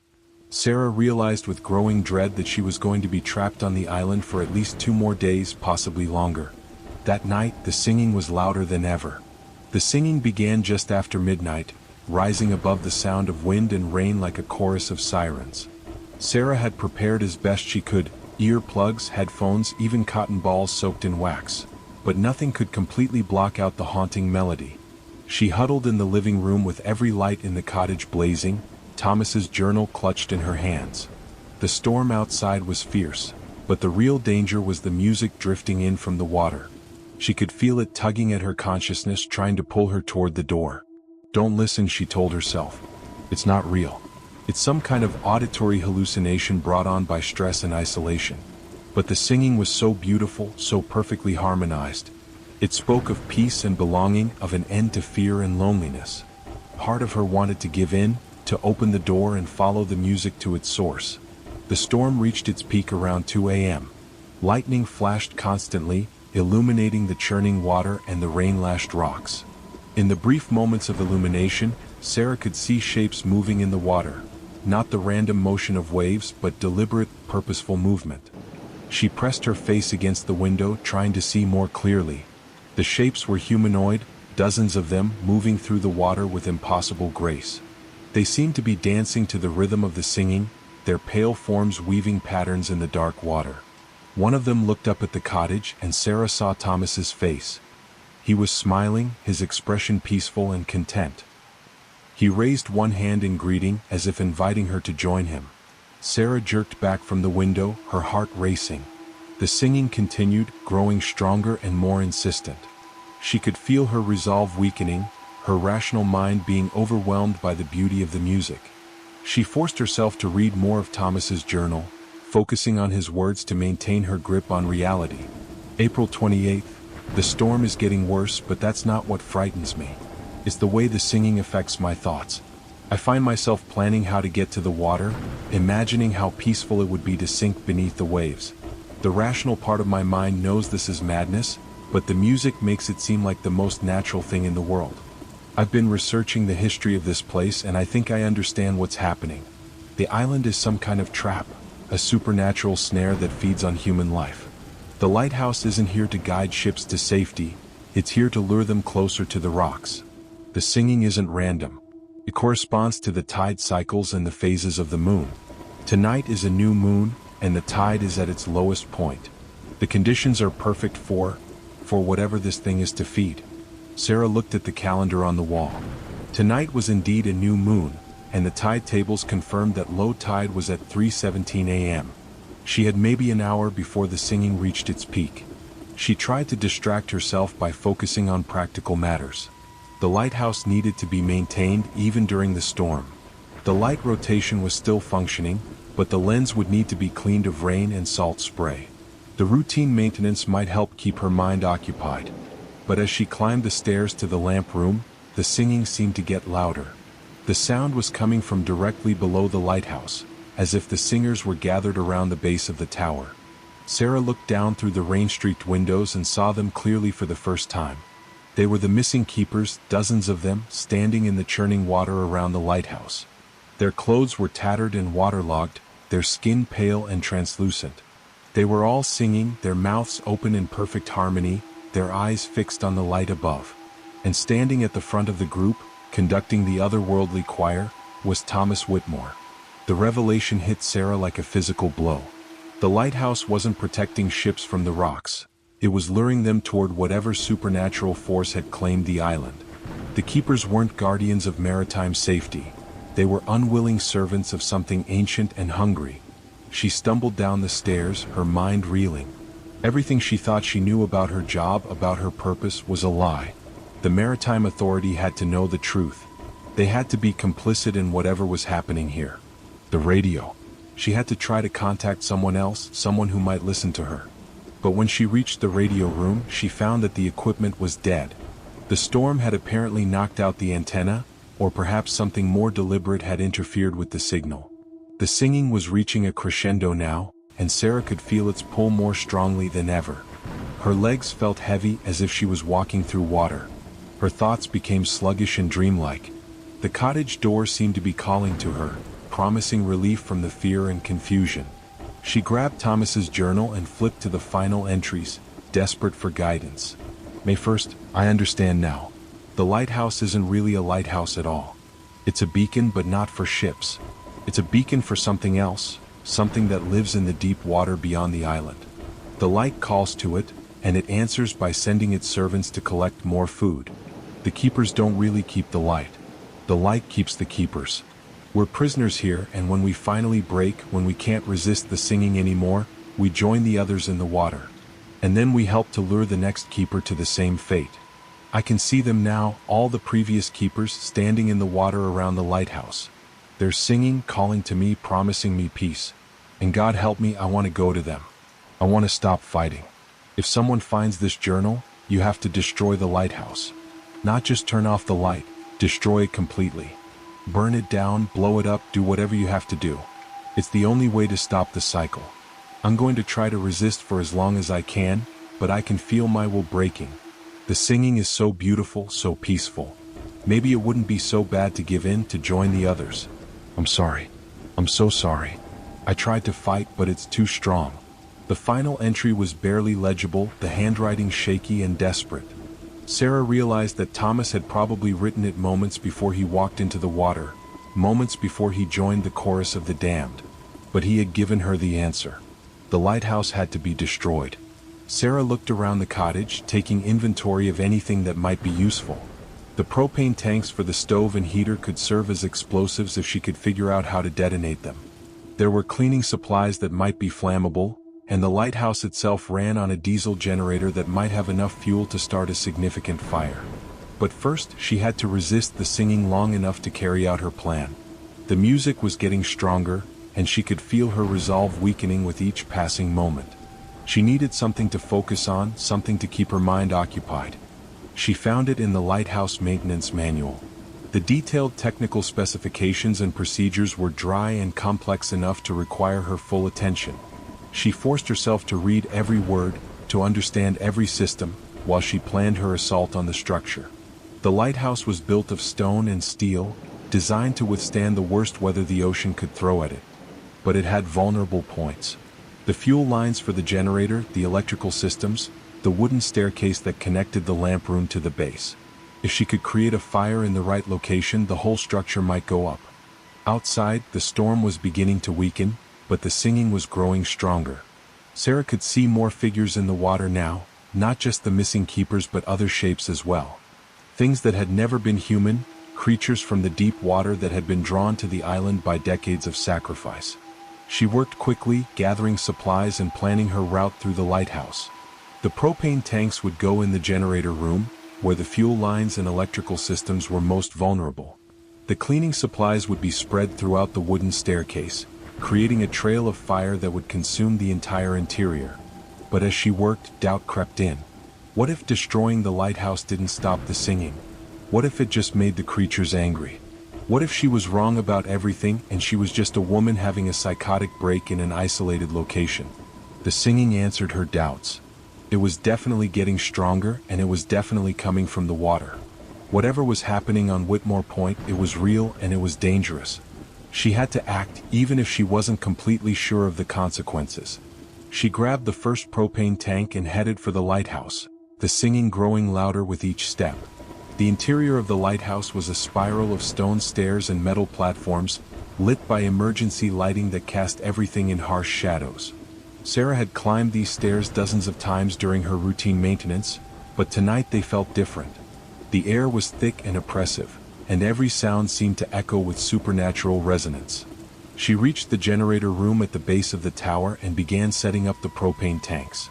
The singing was almost overwhelming now, seeping through the stone walls and filling her head with visions of peace and surrender. She had to stop several times to clear her mind, to remind herself why she was there. The fuel lines were easy to access, and she managed to create several weak points that would rupture when the explosion occurred. The electrical systems were more complex, but she found junction boxes that looked vulnerable to heat damage. As she worked, she became aware of sounds from outside. Not just the singing but other noises, splashing water, footsteps on wet stone, voices calling. Maya Rodriguez had always been a night owl, so when she saw the posting for overnight security at Millbrook Medical Center, it felt like fate. The pay was decent, the hours suited her natural rhythm, and after 3 months of unemployment she couldn't afford to be picky. "It's pretty straightforward," said Mr. Henderson, the day shift supervisor, as he led her through the hospital corridors during her orientation. "Most of the building is empty at night. Just the ICU and emergency departments stay fully staffed.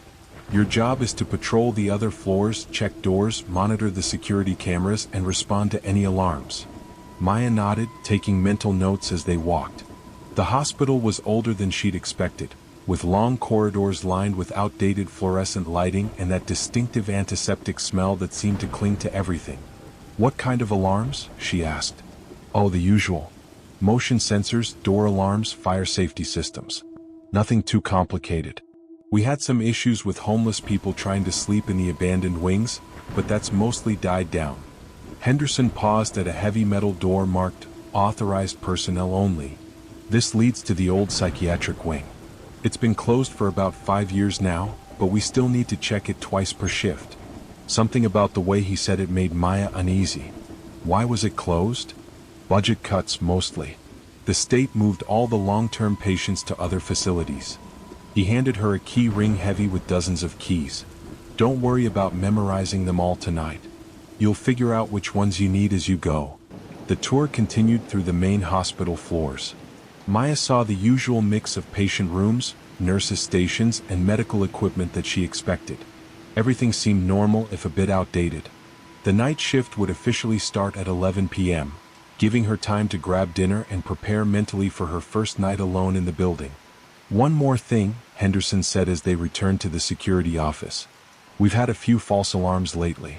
Motion sensors going off in empty rooms, doors opening on their own. The maintenance crew thinks it's just old wiring, but it can be startling if you're not expecting it. Maya settled into the security office, a small room filled with monitors showing camera feeds from throughout the hospital. The setup was more sophisticated than she'd expected, with views of every major corridor, entrance, and room. She spent her first hour familiarizing herself with the system, noting which cameras covered which areas and learning how to switch between different views. At midnight, she began her first patrol. The hospital at night was a different world from the busy daytime facilities she'd seen during orientation. The corridors were dimly lit, filled with the hum of ventilation systems and the distant beeping of medical equipment. Her footsteps echoed off the linoleum floors, creating a rhythm that was both comforting and slightly unnerving. The first few floors were routine.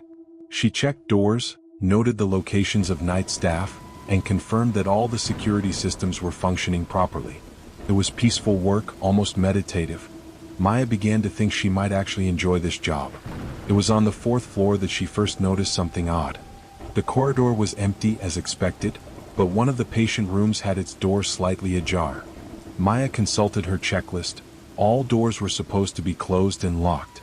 She approached the room cautiously, her hand instinctively moving to the radio on her belt. "Hello," she called softly. "Is anyone in there?" No response. She pushed the door open and stepped inside, flicking on the light switch. The room was empty, furnished only with a hospital bed, a bedside table, and a small chair. Nothing seemed out of place, but Maya had the distinct feeling that someone had been there recently. She checked the window, locked from the inside. The bathroom was empty. There was no logical explanation for why the door had been open, but Maya reminded herself of Henderson's warning about false alarms and old wiring. Maybe the door mechanism was faulty. She closed the door firmly and continued her patrol, but the incident left her feeling unsettled. For the rest of the night, she found herself paying closer attention to details, looking for signs of anything unusual. The rest of her shift passed without incident. Dawn brought relief in the arrival of the day staff. Maya completed her log entries and prepared to head home, but she couldn't shake the feeling that she had missed something important during her first night at Millbrook Medical Center. Maya's first week passed in a blur of routine and gradual familiarity. She learned the layout of the hospital, memorized the patrol routes, and developed a system for managing the various alarms and alerts that came through the security office.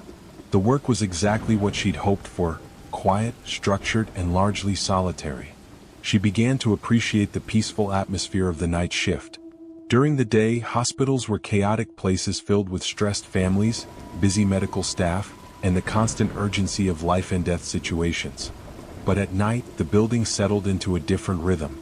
The essential work continued in the ICU and emergency department, but the rest of the hospital took on an almost serene quality. Maya developed friendships with some of the night staff. There was Janet, a veteran ICU nurse who'd been working nights for 20 years, and Dr. Martinez, a young resident who always seemed grateful for someone to talk to during quiet moments. They would often chat during Maya's patrols, sharing stories and helping her feel more connected to the hospital community. "You're lucky," Janet told her one night as they stood in the ICU break room. "Night shift security used to be a nightmare job here. We went through 6 guards in 2 years before they hired you." "What happened to them?" Maya asked. Janet shrugged. "Different reasons. Some said the job was too boring, others claimed it was too creepy. One guy swore he saw things that weren't there. Management figured it was just the wrong personality type for the work." Maya nodded, but something about Janet's tone suggested there was more to the story. "What kind of things?" "Oh, shadows moving in empty rooms, voices in the corridors, doors opening and closing on their own. Classic old building stuff." Janet paused, studying Maya's face. "You haven't experienced anything like that, have you?" Maya thought about the open door from her first night, and a few similar incidents that had occurred since then. "Nothing I couldn't explain. Probably just old wiring and settling foundations." "That's the right attitude," Janet said, but her smile seemed forced. "Just remember, if you ever feel uncomfortable about anything, you can always call up to the ICU. We're awake all night anyway." That conversation stayed with Maya as she continued her patrol rounds. She began paying closer attention to the small anomalies she'd been dismissing as normal building quirks. Doors that were supposed to be closed standing slightly ajar. Motion sensors triggering in empty rooms. The faint sound of footsteps in corridors she just finished checking. Individually, these incidents were easy to explain away. But taken together, they formed a pattern that was becoming harder to ignore. Maya started keeping a small notebook, documenting each unusual occurrence with the time, location, and circumstances. She told herself it was just good security practice, but deep down she was beginning to suspect that something was genuinely wrong at Millbrook Medical Center. The pattern became more obvious during her second week. The incidents were concentrated in specific areas of the hospital. The fourth floor where she'd first noticed the open door, the abandoned psychiatric wing, and a section of the basement that housed old medical equipment. More troubling was the timing. Most of the unusual activity occurred between 2 and 4 a.m., during the quietest hours of the night shift. Maya decided to focus her attention on these problem areas. She began spending more time on her patrol routes, checking each room more thoroughly and noting any changes from previous nights. The extra vigilance revealed details she'd missed before. In the fourth floor corridor, she found scuff marks on the floor that looked like someone had been dragging their feet. The marks led from the elevator to the room with the frequently open door, then stopped abruptly. Maya examined the marks closely. They were fresh, appearing and disappearing between her patrol rounds. The basement equipment room was even more disturbing. Old medical devices were stored there in neat rows, covered with dust sheets that should have remained undisturbed for months. But Maya noticed that some of the sheets had been moved, as if someone had been examining the equipment underneath. When she lifted one of the sheets, she found an old ECG machine that was somehow still plugged in, its screen displaying a steady heartbeat rhythm even though no patient was connected. The psychiatric wing was the most unsettling of all. The heavy door that separated it from the main hospital was always locked, but Maya had started hearing sounds from beyond it during her patrols. Faint voices, the squeak of wheels on linoleum, the distant sound of doors opening and closing. When she used her key to investigate, she always found the wing empty and silent. By the end of her second week, Maya had filled nearly half her notebook with observations and incidents. The rational part of her mind insisted that there had to be logical explanations for everything she documented. But another part of her, a part that grew stronger with each passing night, was beginning to believe that Millbrook Medical Center was haunted by something that didn't want to be ignored. Maya's third week began with a conversation that changed everything. She was in the security office, reviewing camera footage from the previous night, when Dr. Martinez stopped by during his break. "I heard you've been spending a lot of time in the old psychiatric wing," he said, settling into the chair across from her desk. Maya looked up from the monitors. "Just following my patrol route. Henderson said it needed to be checked twice per shift." "Right, of course. It's just that." Dr. Martinez paused, choosing his words carefully. "Some of the older staff have mentioned that wing has a complicated history. I thought you might want to know what you're dealing with." Maya saved the video file she'd been reviewing and gave him her full attention. "What kind of history?" The psychiatric department was one of the original sections of the hospital when it was built in 1952. Back then, mental health treatment was different, less humane. A lot of patients were kept here for years, sometimes decades, without much hope of improvement or release. Maya felt a chill run down her spine. What happened to them? Most were eventually transferred to other facilities when the wing closed. But some patients had been here so long that they had nowhere else to go. The state tried to place them in group homes and assisted living facilities, but a few of them. Dr. Martinez shook his head. "Look, I'm not trying to scare you. I'm just saying that place has seen a lot of sadness over the years." "Did some of them die there?" "Yes. Natural causes, mostly. Old age, medical complications. But there were a few incidents that were more tragic. Suicides, accidents, one patient who went missing and was never found." Dr. Martinez leaned forward. "The thing is, Maya, some of the night staff swear they still see signs of activity in that wing. Lights turning on and off, sounds that don't make sense, even glimpses of people who shouldn't be there." Maya thought about the voices she'd been hearing, the sounds of movement in empty corridors. "Do you believe them?" "I believe they're seeing something. Whether it's actually supernatural or just the power of suggestion in a creepy old building, I don't know. But I wanted you to be aware of it, especially since you're working alone at night." After Dr. Martinez left, Maya found herself staring at the monitor that showed the entrance to the psychiatric wing. The corridor beyond the heavy door was always dark, lit only by emergency lighting that cast long shadows down the empty hallway. She'd been in there dozens of times during her patrols, but she'd never really investigated it thoroughly. That night, she decided to spend more time in the psychiatric wing. She wanted to understand what she was dealing with, to separate fact from speculation.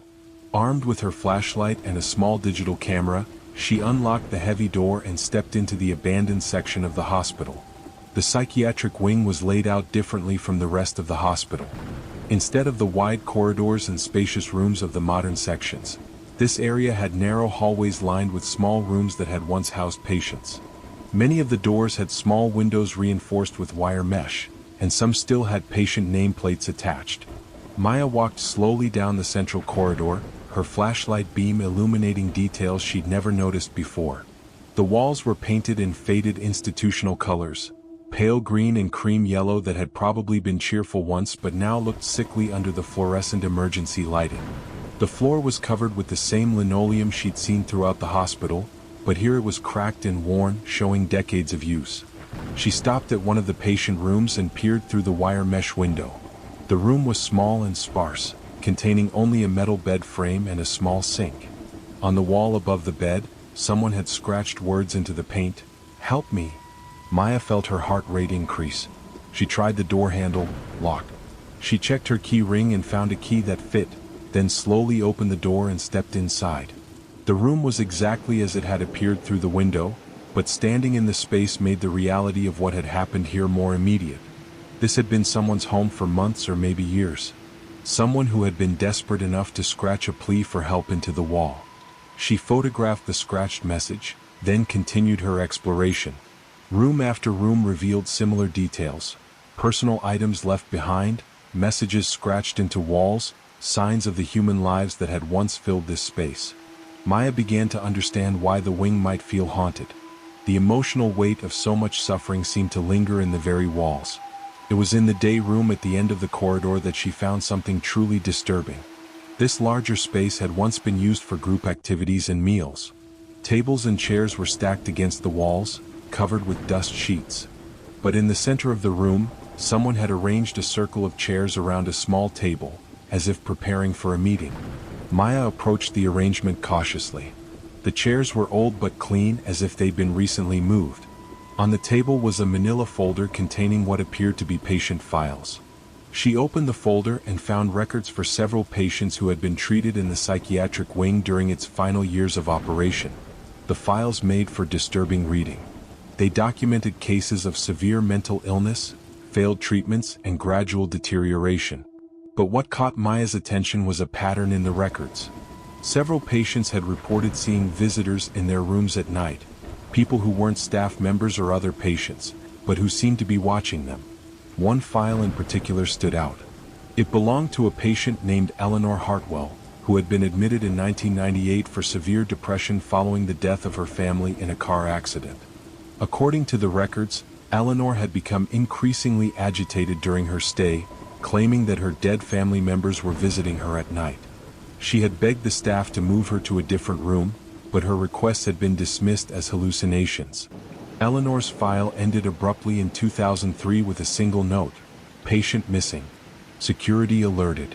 Search ongoing." Maya closed the file with trembling hands. She looked around the day room, suddenly aware of how isolated she was in this abandoned section of the hospital. The circle of chairs seemed to be waiting for occupants, and the silence was so complete that she could hear her own heartbeat.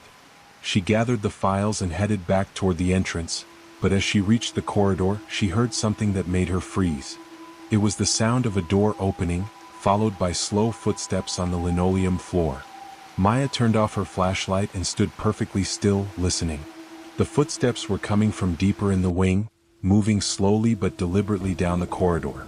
They had the shuffling quality of someone who was elderly or infirm, and they were accompanied by a soft sound that might have been crying. The footsteps stopped directly outside the day room. Maya held her breath, afraid to move. Then, slowly, the door handle began to turn. Maya's training kicked in despite her terror.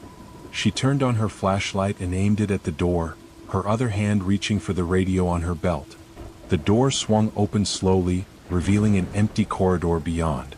"Hello," she called out, her voice echoing in the abandoned wing. "Is someone there?" No response. Maya stepped into the corridor and swept her flashlight beam in both directions. The hallway was empty, but she could still hear the soft crying sound she'd noticed earlier. It seemed to be coming from one of the patient rooms further down the corridor. She followed the sound, her footsteps echoing off the walls. The crying grew louder as she approached room 247, a single-occupancy room near the end of the hallway. The door was standing open, though Maya was certain it had been closed during her earlier exploration. She approached the doorway cautiously and peered inside. The room was empty, but the crying was definitely coming from within. It was a woman's voice, soft and heartbroken, the sound of someone who had been weeping for a very long time. "Hello," Maya called again. "I'm hospital security. Are you all right?" The crying stopped abruptly. Maya stepped into the room, her flashlight beam revealing the same sparse furnishings she'd seen in the other patient rooms. But on the small table beside the bed, there was something that hadn't been there before, a framed photograph of a family. 2 adults and 2 children, all smiling at the camera. Maya picked up the photograph, studying the faces.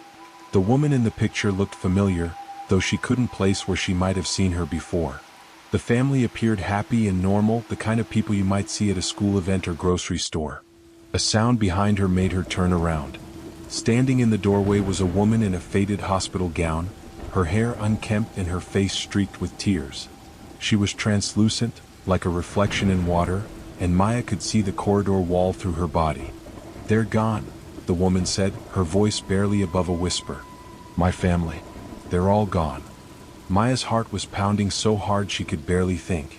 Every rational part of her mind screamed that this was impossible, that she was hallucinating or dreaming. But the woman in the doorway seemed real, her grief palpable and heartbreaking. "Who are you?" Maya managed to ask. "Eleanor," the woman replied. "Eleanor Hartwell. I've been waiting for so long. Waiting for someone who could see me, who could help me." Maya remembered the patient file she'd found in the day room. Eleanor Hartwell, the woman who had gone missing in 2003. "Eleanor, you died here?" Eleanor nodded slowly. "I couldn't leave. My family was supposed to come for me, but they never did. I kept waiting and waiting, and then I realized." Her voice broke. "They were already dead. They died in the accident and I was too sick to remember. I was alone." Maya felt tears forming in her own eyes. The tragedy of Eleanor's story was overwhelming, but she forced herself to focus on the immediate situation. "Eleanor, what do you want from me?" "I want to find them," Eleanor said. "My family. I want to know where they went. I've been trapped here for so long and I can't leave until I know they're safe." "How can I help you?" Eleanor smiled, and for a moment her translucent form seemed more solid. "You can see me. You can hear me. That's more than anyone has been able to do in 20 years. She gestured to the photograph on the table. "That's my family. Robert, my husband. Sarah and Michael, my children. They died in December 1997, but I didn't remember until after I came here." Maya looked at the photograph again, studying the faces. "What do you need me to do?" "Find out what happened to them. Where they're buried. I need to know they're at peace before I can rest." The conversation was interrupted by the sound of Maya's radio crackling to life. Janet's voice came through clearly. "Maya, are you okay? You missed your scheduled check-in." Maya looked at her watch and realized she'd been in the psychiatric wing for over an hour. "I'm fine, Janet. Just running behind on my patrol." "Okay, just wanted to make sure. See you later." When Maya looked back at the doorway, Eleanor was gone. But the photograph remained on the table, and Maya could still feel the woman's presence in the room. She picked up the photograph and slipped it into her jacket pocket. "I'll help you," she said to the empty room. "I'll find out what happened to your family." Maya left the psychiatric wing with a sense of purpose she hadn't felt in years. Eleanor's story was tragic, but it was also a mystery that could be solved. She had names, a date, and a photograph. With a little research, she should be able to find out what had happened to the Hartwell family and help Eleanor find the peace she'd been seeking for 2 decades. But as she walked back through the main hospital corridors, Maya couldn't shake the feeling that she had just crossed a line from which there was no return. She had seen a ghost, talked to a dead woman, and promised to help her solve a 20-year-old tragedy. Her rational mind told her she was having some kind of breakdown, but her heart told her that Eleanor's pain was real and that she had to help. The rest of her shift passed in a blur. Maya completed her patrol rounds mechanically, her mind occupied with thoughts of Eleanor and her family. She found herself looking forward to her next encounter with the ghost, hoping to learn more about what had happened and how she could help. When dawn arrived and the day's shift began to take over, Maya felt exhausted but strangely energized. She had a purpose now, a mission that went beyond just checking doors and monitoring cameras. She was going to solve the mystery of the Hartwell family and help Eleanor find peace. But first she needed to do some research. Maya spent her day off at the public library, searching through newspaper archives and online databases for information about the Hartwell family. It didn't take long to find what she was looking for. The accident had been front-page news in December 1997. Robert Hartwell, 34, had been driving home from a Christmas party with his wife Eleanor, 32, and their two children, Sarah, 8, and Michael, 6. Their car had been hit by a drunk driver on Route 9, killing Robert and the children instantly. Eleanor had survived but suffered severe head trauma that left her with memory problems and depression. The newspaper articles painted a picture of a family torn apart by tragedy. Eleanor had been hospitalized for months, struggling with both physical injuries and the psychological trauma of losing her entire family. The articles mentioned that she had been transferred to Millbrook Medical Center's psychiatric wing for long-term care. Maya found the obituaries for Robert, Sarah, and Michael Hartwell. They were buried in Millbrook Cemetery, about 5 miles from the hospital. The graves were paid for by Eleanor's insurance, but there was no mention of Eleanor herself being buried there. A follow-up article from 2003 provided more details about Eleanor's disappearance. She had been a patient at Millbrook Medical Center for 6 years, making slow progress but never fully recovering her memory of the accident. One night, she had simply vanished from her room. Security cameras showed her leaving the psychiatric wing around 2 a.m., but she was never seen again. The police had conducted an extensive search, but Eleanor's body was never found. Maya felt a chill as she read the details. Eleanor had disappeared at exactly the time when Maya usually encountered the most unusual activity during her patrols. The timing couldn't be a coincidence. She printed out copies of all the articles and drove to Millbrook Cemetery. The Hartwell family plot was in the older section of the cemetery, marked by a simple granite headstone. 3 graves were arranged in a row: Robert, Sarah, and Michael. There was space for a 4th grave, but it remained empty. Maya stood at the gravesite for a long time, studying the inscription and thinking about Eleanor's story. The woman had lost everything in a single moment, then spent 6 years in a psychiatric hospital, slowly recovering fragments of her memory. When she finally remembered what had happened to her family, the knowledge had been too much to bear. That evening, Maya returned to work with a sense of anticipation. She had information that Eleanor needed, and she hoped to find the ghost again in the psychiatric wing. But first, she had to complete her regular patrol duties. The hospital seemed different that night. The usual sounds, humming ventilation systems, distant medical equipment, footsteps of night staff, seemed muted and distant. Maya found herself listening for signs of Eleanor's presence, hoping to hear the soft crying that had led her to room 247. She completed her patrol of the main hospital floors without incident, then headed for the psychiatric wing. The heavy door opened with its familiar creak, and Maya stepped into the abandoned section of the hospital. "Eleanor," she called softly, "are you here? I have information about your family." The corridor was silent. Maya walked toward room 247, her flashlight beam dancing across the walls. The door was closed, but when she turned the handle, it opened easily. Eleanor was sitting on the bed, her translucent form barely visible in the dim light. She looked up as Maya entered, her eyes filled with hope. "You came back," Eleanor said. "Did you find them?" Maya sat down in the chair beside the bed, pulling out the printed articles. "I found out what happened to them, Eleanor. Your family is buried in Millbrook Cemetery about 5 miles from here. They have a beautiful headstone, and there's a space reserved for you." Eleanor's face went through a series of emotions. Relief, sadness, and finally a kind of peace. They're together? Yes. Robert, Sarah, and Michael are all buried side by side. They've been waiting for you. Eleanor was quiet for a long moment, processing the information. I remember now, she said finally. The accident. I was so angry at Robert for driving that night. He'd been drinking at the party and I told him to let me drive. But he insisted he was fine. She looked up at Maya. I blamed him for their deaths. I couldn't forgive him even after he died. That's why you couldn't rest, Maya said gently. You were carrying guilt and anger that you couldn't let go of. Eleanor nodded. I spent years in this place slowly remembering what had happened. When I finally realized they were gone, I couldn't bear it. I walked out into the night and I just kept walking. I don't remember dying, but I never left the hospital grounds. Where did you go that night? There's a pond behind the hospital. I think I went there to be alone, to think about what I should do. But I was so tired and so sad. I just wanted to sleep. Eleanor looked at Maya with gratitude. You've given me what I needed. I know where they are now. I can forgive Robert and I can forgive myself. Maya felt tears streaming down her face. What happens now? Now I can rest. I can go to them. Eleanor stood up, and for a moment she seemed more solid, more real. Thank you, Maya. You've given me the greatest gift possible.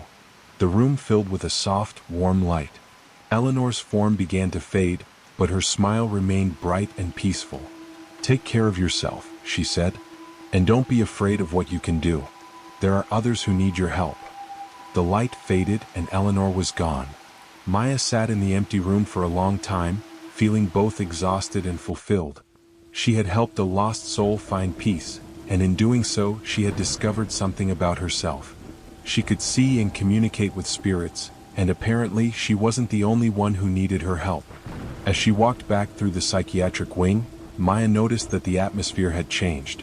The oppressive sadness that had pervaded the area was gone, replaced by a sense of calm and resolution. Eleanor had found her peace, and her story was finally complete. But as Maya reached the heavy door that separated the psychiatric wing from the main hospital, she heard something that made her pause. It was the sound of a door opening somewhere behind her, followed by footsteps on the linoleum floor. Maya turned around slowly, her heart rate increasing. Eleanor was gone, but apparently she wasn't the only spirit who had been waiting for help in the abandoned wing of Millbrook Medical Center. Maya's second encounter with the supernatural came 3 nights later. She had been hoping that Eleanor's departure might bring peace to the psychiatric wing, but if anything, the activity seemed to have increased. Doors opened and closed more frequently, the motion sensors triggered constantly, and she had started hearing multiple voices echoing through the abandoned corridors. She was reviewing security footage in her office when she noticed something unusual on one of the monitors. The camera that covered the main corridor of the psychiatric wing was showing a figure walking slowly down the hallway. The person appeared to be wearing a hospital gown and moved with the careful, deliberate steps of someone who was elderly or infirm. Maya switched to the camera's live feed and watched as the figure approached the day room at the end of the corridor. The image was grainy and indistinct, but she could tell it was a man, tall and thin, with gray hair. He paused at the day room door, then turned and looked directly at the camera. Even through the poor quality of the security feed, Maya could see that the man's face was gaunt and pale, with the hollow-eyed look of someone who had been suffering for a long time. He raised one hand in what might have been a wave, then disappeared from the camera's view. Maya grabbed her flashlight and headed for the psychiatric wing. She was nervous but also curious. If there were other spirits like Eleanor trapped in the abandoned section of the hospital, she might be able to help them find peace as well. The psychiatric wing was quiet when she arrived, but Maya could sense that she wasn't alone. She walked slowly down the main corridor, checking each room as she passed. Most were empty, but in room 234 she found an elderly man sitting on the bed, staring at the wall. "Hello," Maya said softly. "I'm Maya. I work security here. Are you all right?" The man turned to look at her, and Maya saw that his eyes were filled with confusion and fear. "I can't find my room," he said. "I've been looking for hours, but everything looks the same. The nurses said they would help me, but I can't find them either." Maya approached slowly, noting that the man had the same translucent quality she'd seen in Eleanor. "What's your name?" Arthur, he replied. Arthur Brennan. I'm supposed to be in room 186, but I can't find it anywhere. Maya consulted the mental map she developed of the psychiatric wing. Room 186 was on the second floor of the abandoned section, an area she'd never fully explored. Arthur, how long have you been looking for your room? Arthur's face scrunched up in concentration. I don't know. Feels like forever. I went to the day room for lunch, and when I came back, everything was different. The halls were empty and my room was gone. Maya felt a familiar sense of sadness and purpose. Arthur was another lost soul, trapped in the hospital by confusion and fear. Arthur, I think I can help you find your room. Would you like me to show you the way? Arthur's face lit up with relief. Would you? I'm so tired of wandering around. I just want to go home. Maya led Arthur through the corridors of the psychiatric wing, heading for the staircase that led to the second floor. As they walked, Arthur told her about his life before the hospital. He had been a librarian living alone after his wife died. He'd developed dementia and had been admitted to Millbrook Medical Center when he could no longer care for himself. I don't remember much about the outside world anymore, Arthur said as they climbed the stairs. But I remember this place. I remember the nurses and the other patients and the routine. It was comforting, having everything organized and predictable. The second floor of the psychiatric wing was even more dilapidated than the first. Some of the ceiling tiles had fallen, and there were stains on the walls that looked like water damage. But Maya was able to find room 186, and when she opened the door, Arthur's face filled with joy. This is it, he said, hurrying into the room. This is my room. Look, there's my chair and my books and the picture of my wife. Maya looked around the room. Like all the others, it was empty except for basic hospital furniture. But Arthur clearly saw something different, the possessions and memories that had made the space feel like home. Arthur, Maya said gently, I need to tell you something. The psychiatric wing has been closed for several years.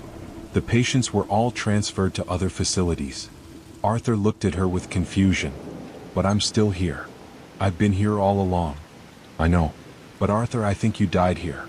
I think you've been trapped, unable to move on because you were confused and lost. Arthur sat down heavily in the chair that Maya couldn't see. Died? But I feel alive.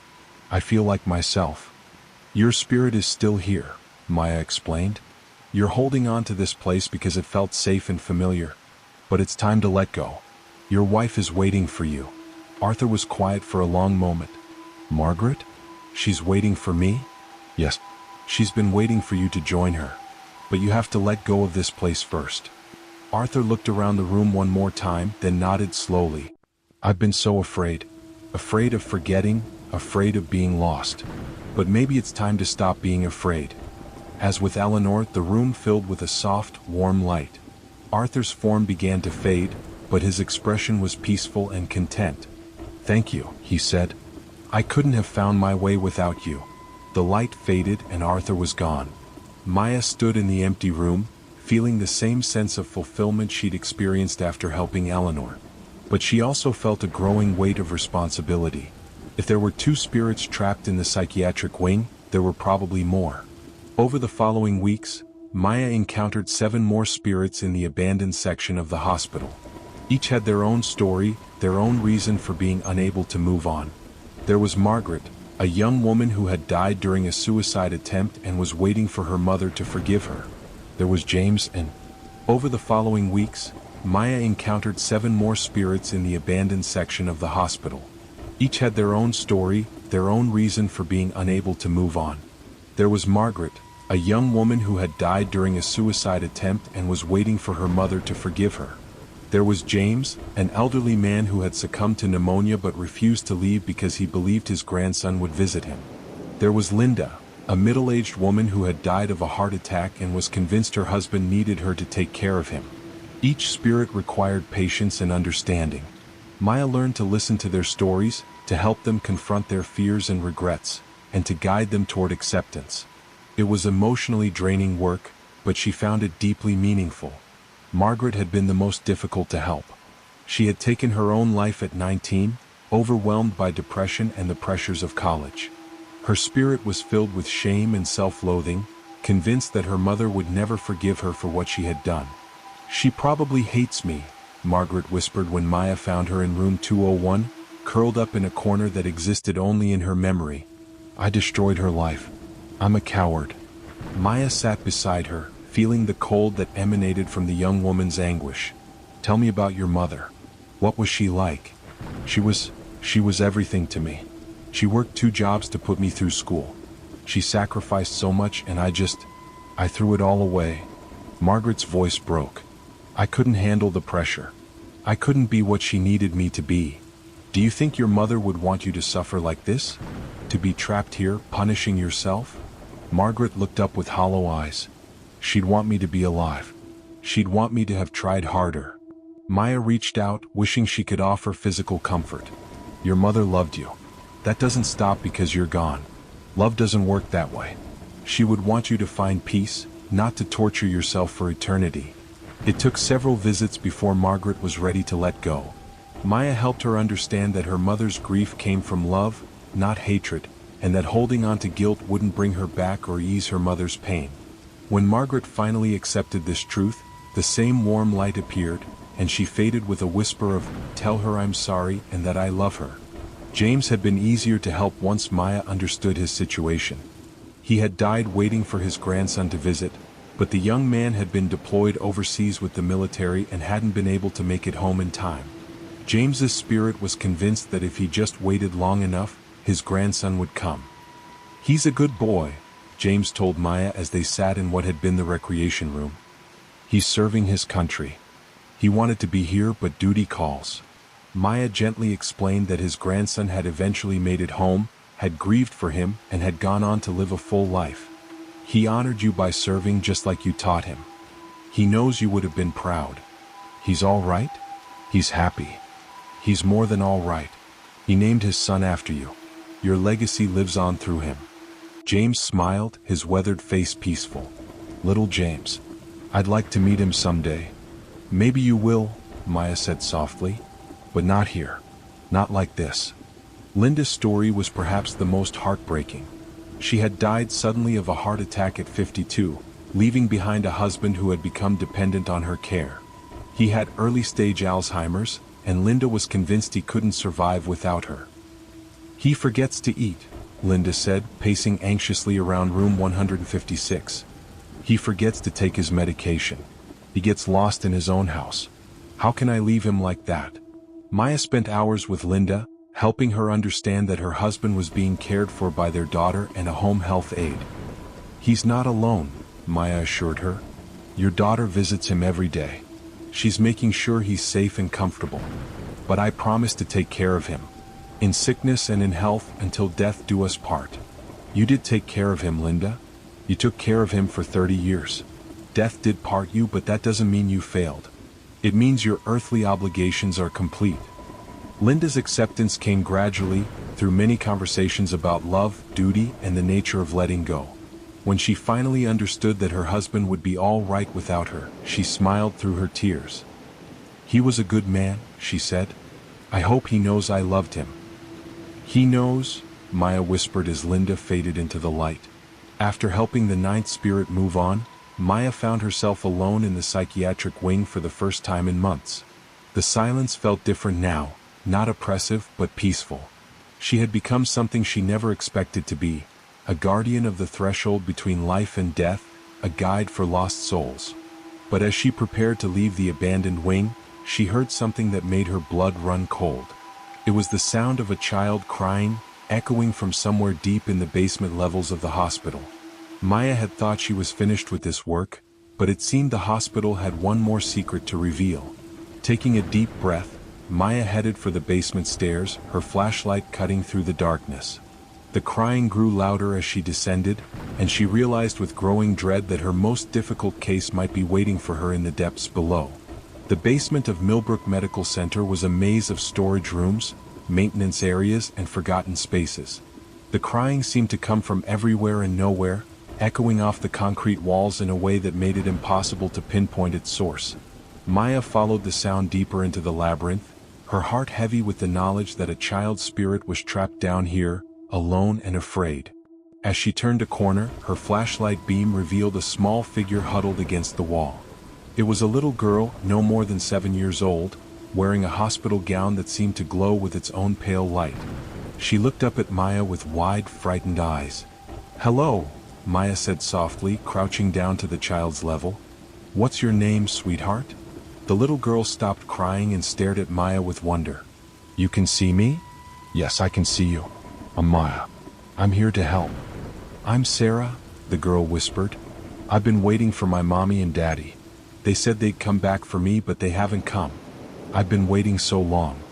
Maya's heart broke as she realized what she was facing. This child had been alone in the darkness, waiting for parents who would never return. It would take all of her compassion and skill to help Sarah find her way home. "Tell me about your mommy and daddy," Maya said gently. "I'd like to hear about them." Sarah's face brightened slightly. "Mommy has yellow hair like mine and she smells like flowers. Daddy tells funny jokes and gives the best hugs. They brought me here because I was sick, but they promised they'd take me home when I got better." "What do you remember about being sick?" Sarah's expression grew confused. "I don't remember much. I was really hot and it was hard to breathe. The doctors and nurses kept coming to see me, but I just wanted to go home." Maya realized she was dealing with a child who had died young, probably of illness, and whose understanding of death was limited by her age. This would require a delicate approach, one that honored the child's innocence while helping her understand the truth. "Sarah," Maya said carefully, "what's the last thing you remember before you came down here?" The little girl frowned, thinking hard. "I remember feeling really sleepy. And then I woke up here. But it was so dark and scary. I kept calling for mommy and daddy, but they didn't come. You've been very brave waiting here all by yourself. But Sarah, I need to tell you something important. Your mommy and daddy, they're not in the hospital anymore." Sarah's eyes filled with tears. "Did they leave me? Did they forget about me?" "No, sweetheart. They would never forget about you. They love you very much. But sometimes when people get very sick, they have to go to a different place. A place where they can't come back from." "You mean heaven?" Sarah asked in a small voice. "Yes, you went to heaven, Sarah. But instead of staying there, you came back here because you were scared and confused. You've been waiting in the wrong place." Sarah was quiet for a long moment, processing this information. "Am I dead?" Maya nodded gently. "Yes, sweetheart. But that doesn't mean you're alone. Your mommy and daddy are waiting for you in heaven. So are your grandparents and any pets you might have had. They're all waiting for you to come home." "But I'm scared," Sarah whispered. "What if I can't find them?" "You will find them. I promise. When you're ready to go, you'll see a beautiful light and it will take you right to them. They'll be so happy to see you." Sarah looked around the dark basement, then back at Maya. "Will you stay with me until the light comes?" "Of course I will." Maya sat with Sarah for what felt like hours, telling her stories about heaven and helping her remember happy times with her parents. Gradually, Sarah's fear began to fade, replaced by excitement about seeing her family again. "I think I'm ready now," Sarah said finally. "Will you tell them I was brave?" "I'll tell them you were the bravest little girl I've ever met." The light that came for Sarah was different from the others, brighter, warmer, filled with what Maya could only describe as pure joy. As Sarah walked toward it, Maya saw silhouettes waiting in the brilliance. A woman with blonde hair and a man with gentle eyes, both reaching out with infinite love. "Mommy? Daddy?" Sarah cried, running toward them. The light faded and Maya was alone in the basement. She sat in the darkness for a long time, overwhelmed by the magnitude of what she had just witnessed. A child had been trapped in this place for years, maybe decades, waiting for parents who couldn't come for her. But now she was free, reunited with her family in whatever lay beyond. As Maya finally made her way back upstairs, she realized that her work at Millbrook Medical Center was complete. The psychiatric wing was quiet now, truly quiet. The spirits had found peace and the hospital could finally rest. But Maya knew that this was just the beginning. There were other hospitals, other places where lost souls might be waiting. She had found her calling and she would answer it wherever it led her. The living needed healers, but the dead needed guides. And Maya had discovered she was very good at helping people find their way home. Sarah's hands trembled slightly as she inserted the brass key into the heavy oak door of the Whitmore Public Library. The autumn wind whistled through the empty street behind her, carrying the scent of dying leaves and something else, something stale and forgotten. It was her first night as the overnight archivist, a position that had been mysteriously vacant for the past 6 months. The library's daytime head librarian, Mrs. Chin, had been oddly vague about why the previous night shift worker had left so suddenly. Personal reasons, she'd said, her eyes not quite meeting Sarah's. The work is simple enough. Just catalog the new donations, maintain the special collections, and, well, you'll see what needs to be done.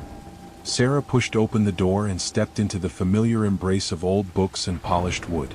The library felt different at night, larger somehow, as if the shadows between the shelves stretched further than they should.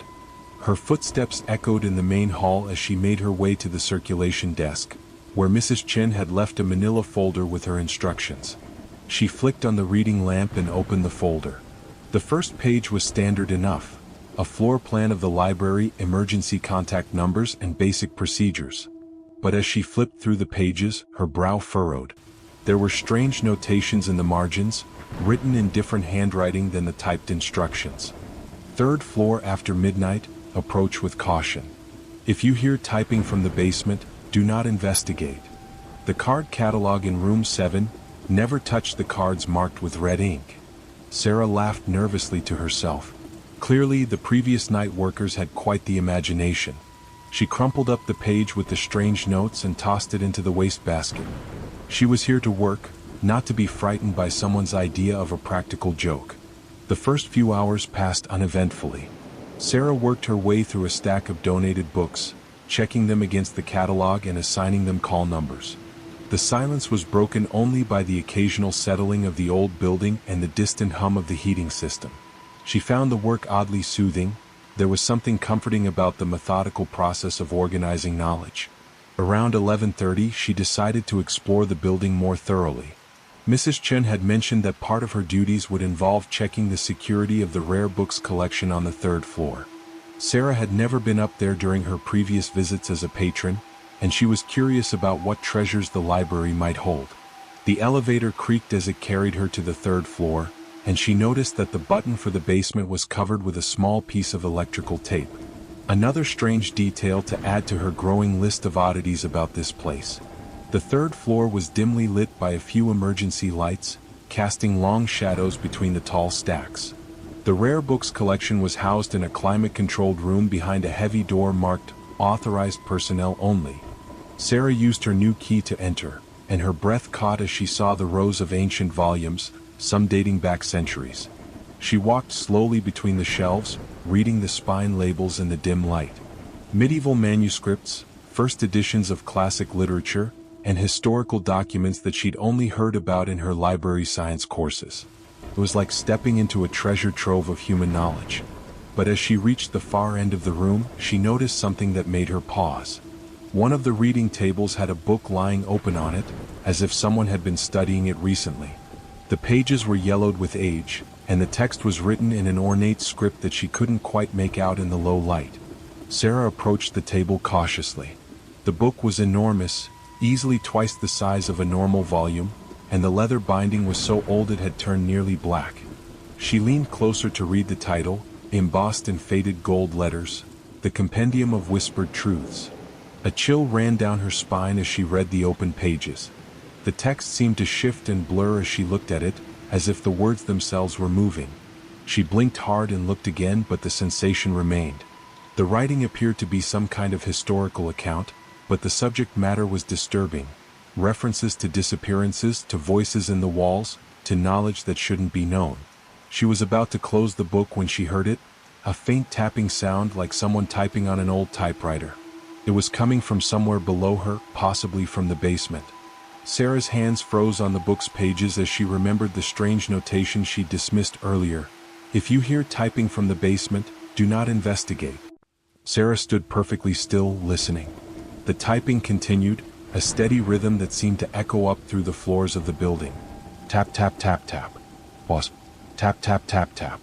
It was methodical, purposeful, as if someone was working diligently on some important document. Her rational mind tried to provide explanations. Maybe it was a maintenance worker, or perhaps the heating system was making unusual noises. but the sound was too regular, too distinctly that of fingers striking keys.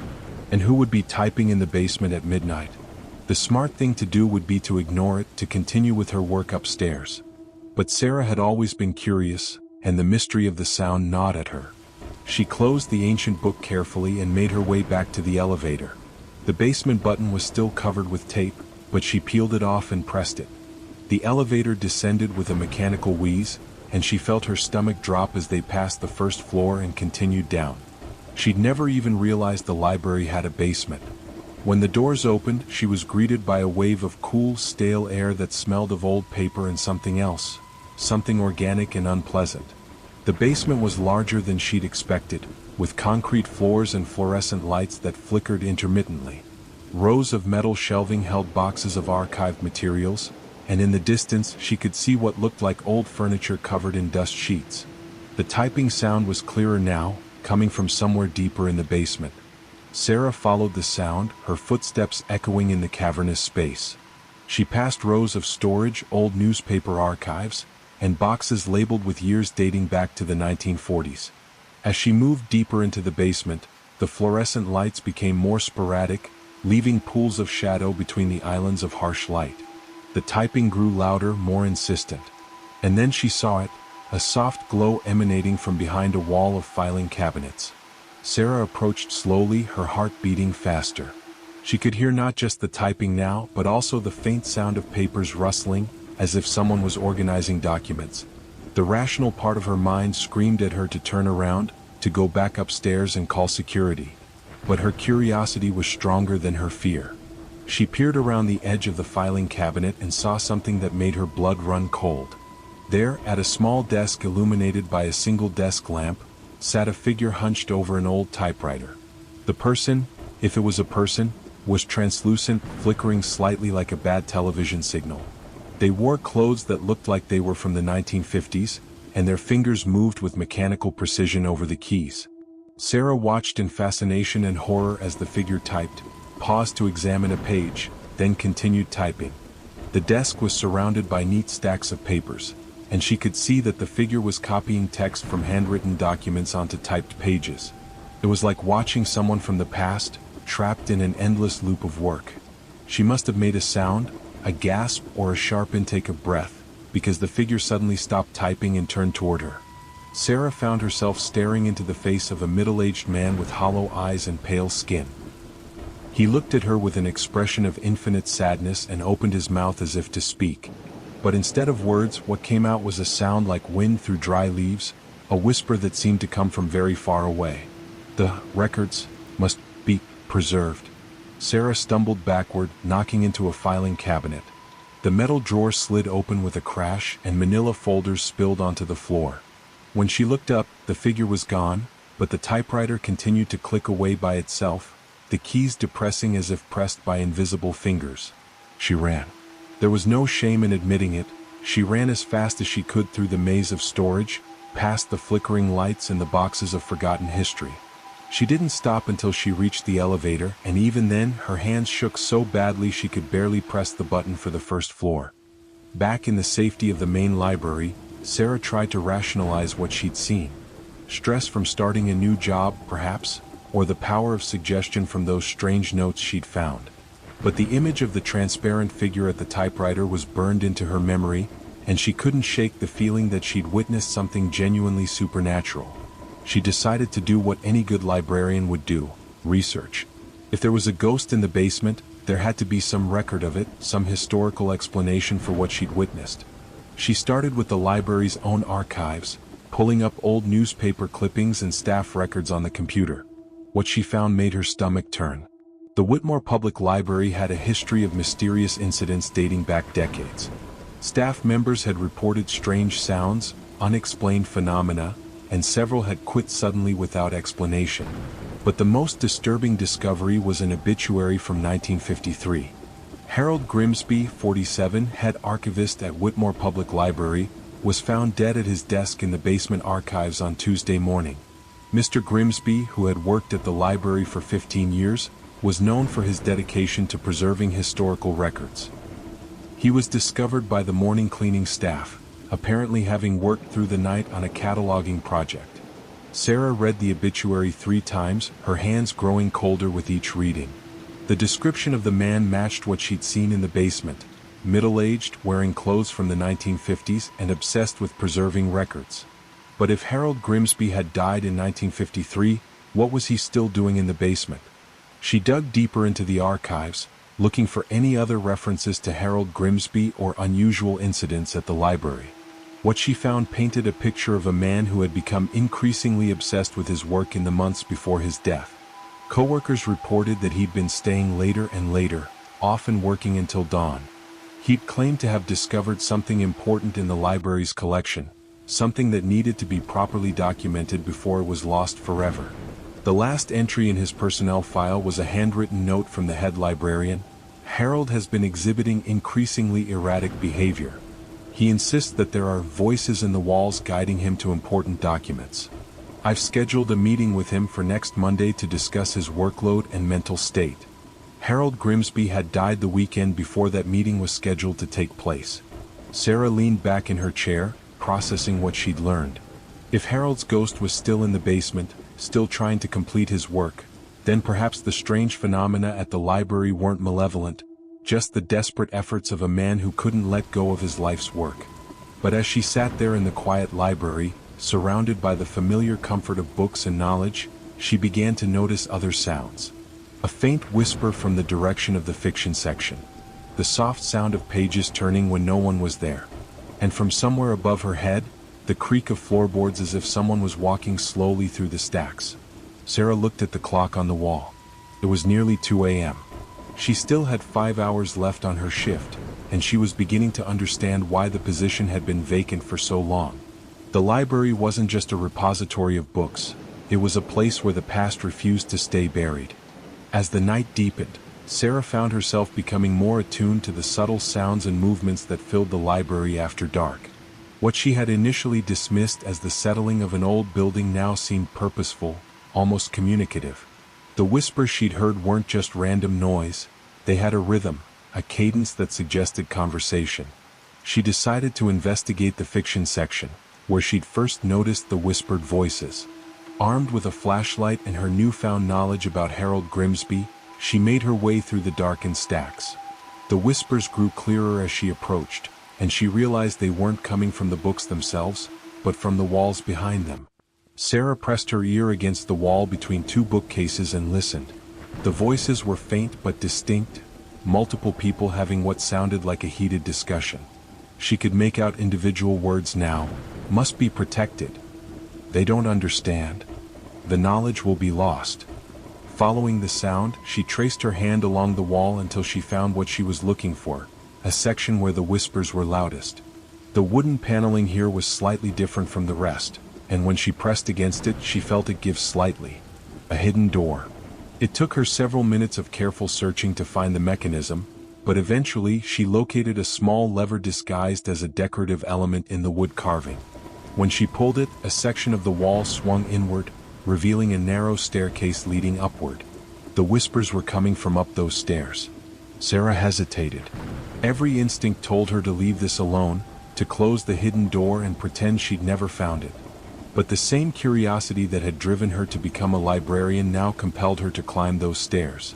She needed to know what was up there, what connection it had to Harold Grimsby and the other mysteries of the library.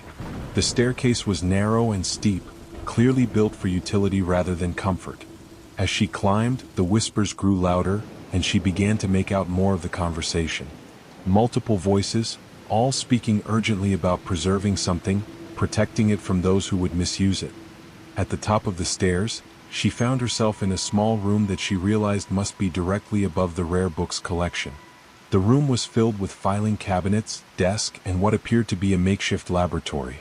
But most striking were the walls, which were covered from floor to ceiling with photographs, documents, and handwritten notes connected by colored string like a conspiracy theorist's dream. And standing in the center of it all, solid and real rather than the translucent figure she'd seen in the basement, was Harold Grimsby. He looked up as she entered, his face lighting up with an expression of relief and recognition. "Finally," he said, his voice carrying a slight echo but otherwise perfectly normal. "I've been waiting for someone who would understand." Sarah found her voice after a moment of stunned silence. Mr. Grimsby? Harold Grimsby? He nodded, smiling sadly. I know this must be confusing. I've been trying to contact the night staff for years, but most of them run away before I can explain. You're the first one who's been brave enough to seek out the truth. But you're dead. I read your obituary. Harold's expression grew somber. Dead, yes, but not gone. Not while there's still work to be done. He gestured to the walls around them. Do you know what this library really is, Sarah? What it's been hiding all these years? Sarah shook her head, unable to find words. It's a repository, Harold continued, but not just of books. It's a collection of knowledge that certain people have deemed too dangerous for the general public. Secret histories, suppressed discoveries, truths that would shatter the comfortable illusions people live with. He walked to one of the walls and pointed to a cluster of photographs. These are the other guardians, librarians and archivists who discovered the truth and chose to protect it. We're not ghosts in the traditional sense. We're custodians, bound to this place by our dedication to preserving knowledge regardless of the cost. Sarah stared at the photographs Harold was indicating, and with growing unease, she recognized some of the faces. Not from life, but from the brief glimpses she'd caught throughout the night. Shadows moving between the stacks, figures disappearing around corners, the sense of being watched. How many of you are there? She asked, her voice barely above a whisper. 12 of us now, Harold replied, his finger tracing over the images. Librarians, archivists, researchers. All of us discovered the truth about this place and chose to stay. Margaret Chin, not the current Mrs. Chin, but her great-aunt who worked here in the 1920s. Thomas Whitmore himself, the library's founder. Dr. Elizabeth Morse, who cataloged the occult collection in the 1960s. He turned to look at Sarah directly. And now you found us too. The question is, what will you do with this knowledge? Sarah's mind raced. What exactly is this knowledge you're protecting? What's so dangerous that it requires this? Harold smiled, but it was a sad, weary expression. Come, let me show you. He led her to a large filing cabinet and withdrew a thick folder. Inside were photocopies of documents, photographs, and handwritten notes. As Sarah examined them, she began to understand the scope of what the library was hiding. There were suppressed scientific discoveries, technologies that had been deemed too dangerous for public release, historical documents that revealed the true nature of certain events, painting a picture very different from the official version. Archaeological findings that challenged fundamental assumptions about human history and the nature of reality itself. The people who donate these materials, Harold explained, they're usually researchers who've stumbled onto something too big for them to handle. They bring it here because they know it will be preserved but kept from those who would misuse it.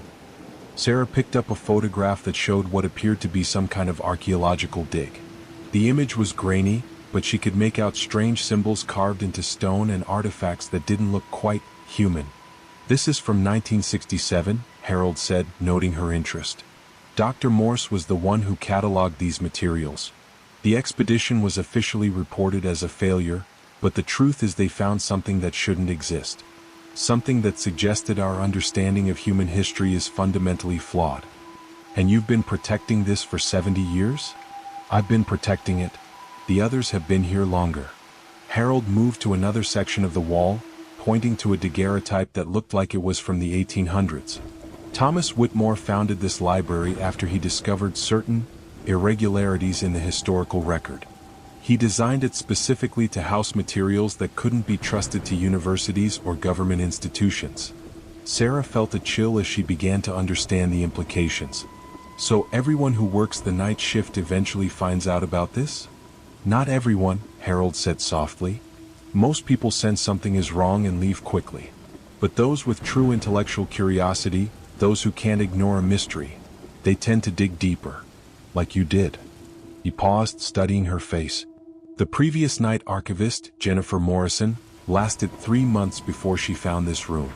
She chose to leave to forget what she'd seen. We helped her with that, arranged for her to get a position at another library far from here. But forgetting comes with a price. She'll never quite feel satisfied with her work again, never quite feel like she's fulfilled her purpose. And if I choose to stay? Harold's expression grew even more serious. Then you become one of us. A guardian. You'll work the night shift for the rest of your life, protecting the knowledge stored here. And when your natural life ends, he gestured to himself, you'll continue the work in a different form. Sarah looked around the room again at the walls covered with evidence of hidden truths and suppressed knowledge. Part of her was terrified by what she'd learned, but another part, the part that had always been drawn to mysteries and hidden knowledge, was fascinated. What happens if I refuse? If I just walk away? Then you'll be like Jennifer, Harold said sadly. Forever haunted by the knowledge that there are truths in the world that you abandoned. Forever feeling like you chose the easy path over the right one. Sarah spent the next hour examining the materials Harold showed her, each revelation more disturbing than the last. There were scientific discoveries that had been suppressed because they challenged the power structures of society. Historical documents that revealed the true nature of certain world events. And most unsettling of all, evidence of things that simply shouldn't exist. Artifacts and phenomena that defied rational explanation. Why are you showing me all this? Sarah asked as she set down a file containing photographs of what appeared to be living beings that were definitely not human. Because you have to understand what you're choosing between, Harold replied. This isn't just about working a night shift at a library. This is about becoming part of something larger. A conspiracy of knowledge keepers who've dedicated their existence to preserving truths that the world isn't ready to know. He walked to a window that looked out over the sleeping city. Most people live their lives never knowing that there are wonders and horrors beyond their imagination. They're happier that way perhaps. But some people like us, can't unknow what we've learned. Can't unsee what we've seen. Sarah joined him at the window. The city below looked peaceful, ordinary. People sleeping in their beds, unaware that just a few blocks away, reality was more complex and dangerous than they could imagine. The others, she said. The guardians. Can I meet them? Harold nodded. They're waiting for you actually. They've been watching you throughout the night, trying to determine if you're suitable for this role. If you decide to stay, they'll help you understand your duties. If you choose to leave, he shrugged. They'll respect your decision. He led her to another section of the room, where a small door opened onto a balcony that overlooked the main library floor. Sarah could see figures moving between the stacks below, translucent at first, but becoming more solid as her eyes adjusted. There was a woman in 1920s dress organizing books in the history section. A man in Victorian clothing carefully dusting the rare manuscripts. A young woman who couldn't have been more than 25, wearing clothes from the 1960s, meticulously cataloging new acquisitions. Dr. Morse, Harold said, indicating the young woman. She was working on her PhD in anthropology when she discovered the truth about certain archaeological finds. She chose to stay and help us protect the knowledge. As if sensing their attention, Dr. Morse looked up and waved. Her smile was warm and welcoming, but Sarah noticed a sadness in her eyes, the weight of decades spent guarding secrets. They all seem so normal, Sarah observed. We are normal, Harold replied. Or we were. Death doesn't change who you are fundamentally. We still have our personalities, our interests, our dedication to our work. We just exist in a different state. Sarah watched the guardians go about their work, moving with purpose and care through the library. They seemed content if not happy. But she also sensed the weight of their responsibility, the endless nature of their task. What would my duties be? She asked. During the day you'd sleep. The transition makes it difficult to tolerate bright light. At night, you'd help with the cataloging and preservation of new materials. People still bring us things either directly or through intermediaries. And you'd help evaluate new night shift workers as I'm helping you now. He turned to face her directly.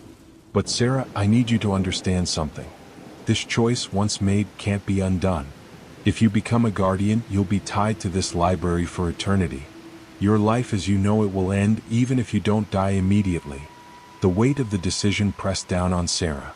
She thought about her life outside the library, her small apartment, her few close friends, her dreams of advancing in her career. All of that would be forfeit if she chose to stay. But then she thought about what Harold had shown her, about the knowledge that was being protected here.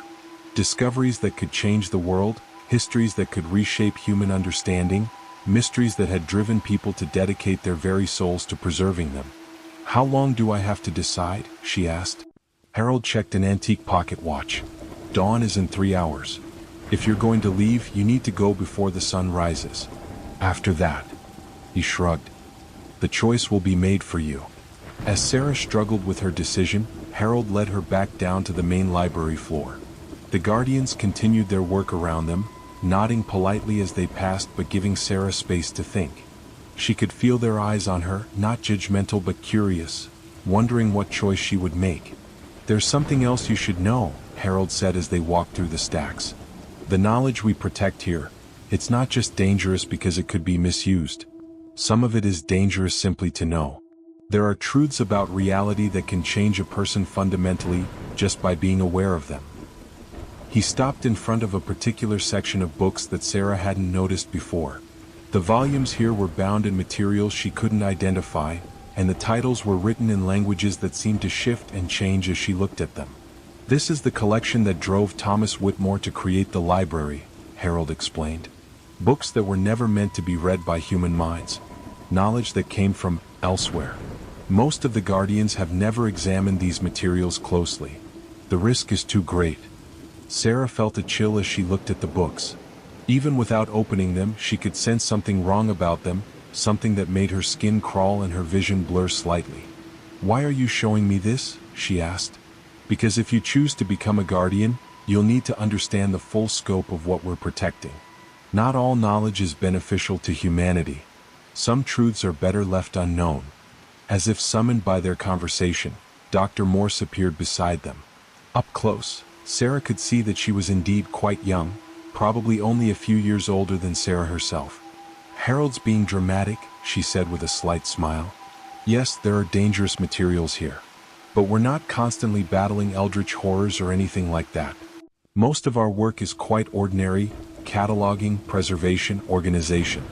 It's the responsibility that's extraordinary." Harold nodded. "Elizabeth is right. The day-to-day work is much like any other library job.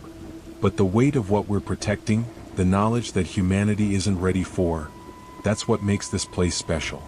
Dr. Morse studied Sarah with intelligent eyes. "You're wondering if you can handle it," she said. "If you're strong enough to carry this burden for eternity." Sarah nodded. "Would you like to take a test?" Dr. Morse asked. "Nothing dangerous, just a small demonstration of the kind of knowledge we protect here. It might help you understand what you're choosing between."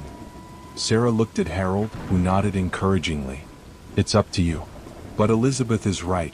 Experiencing it yourself might help you make an informed decision."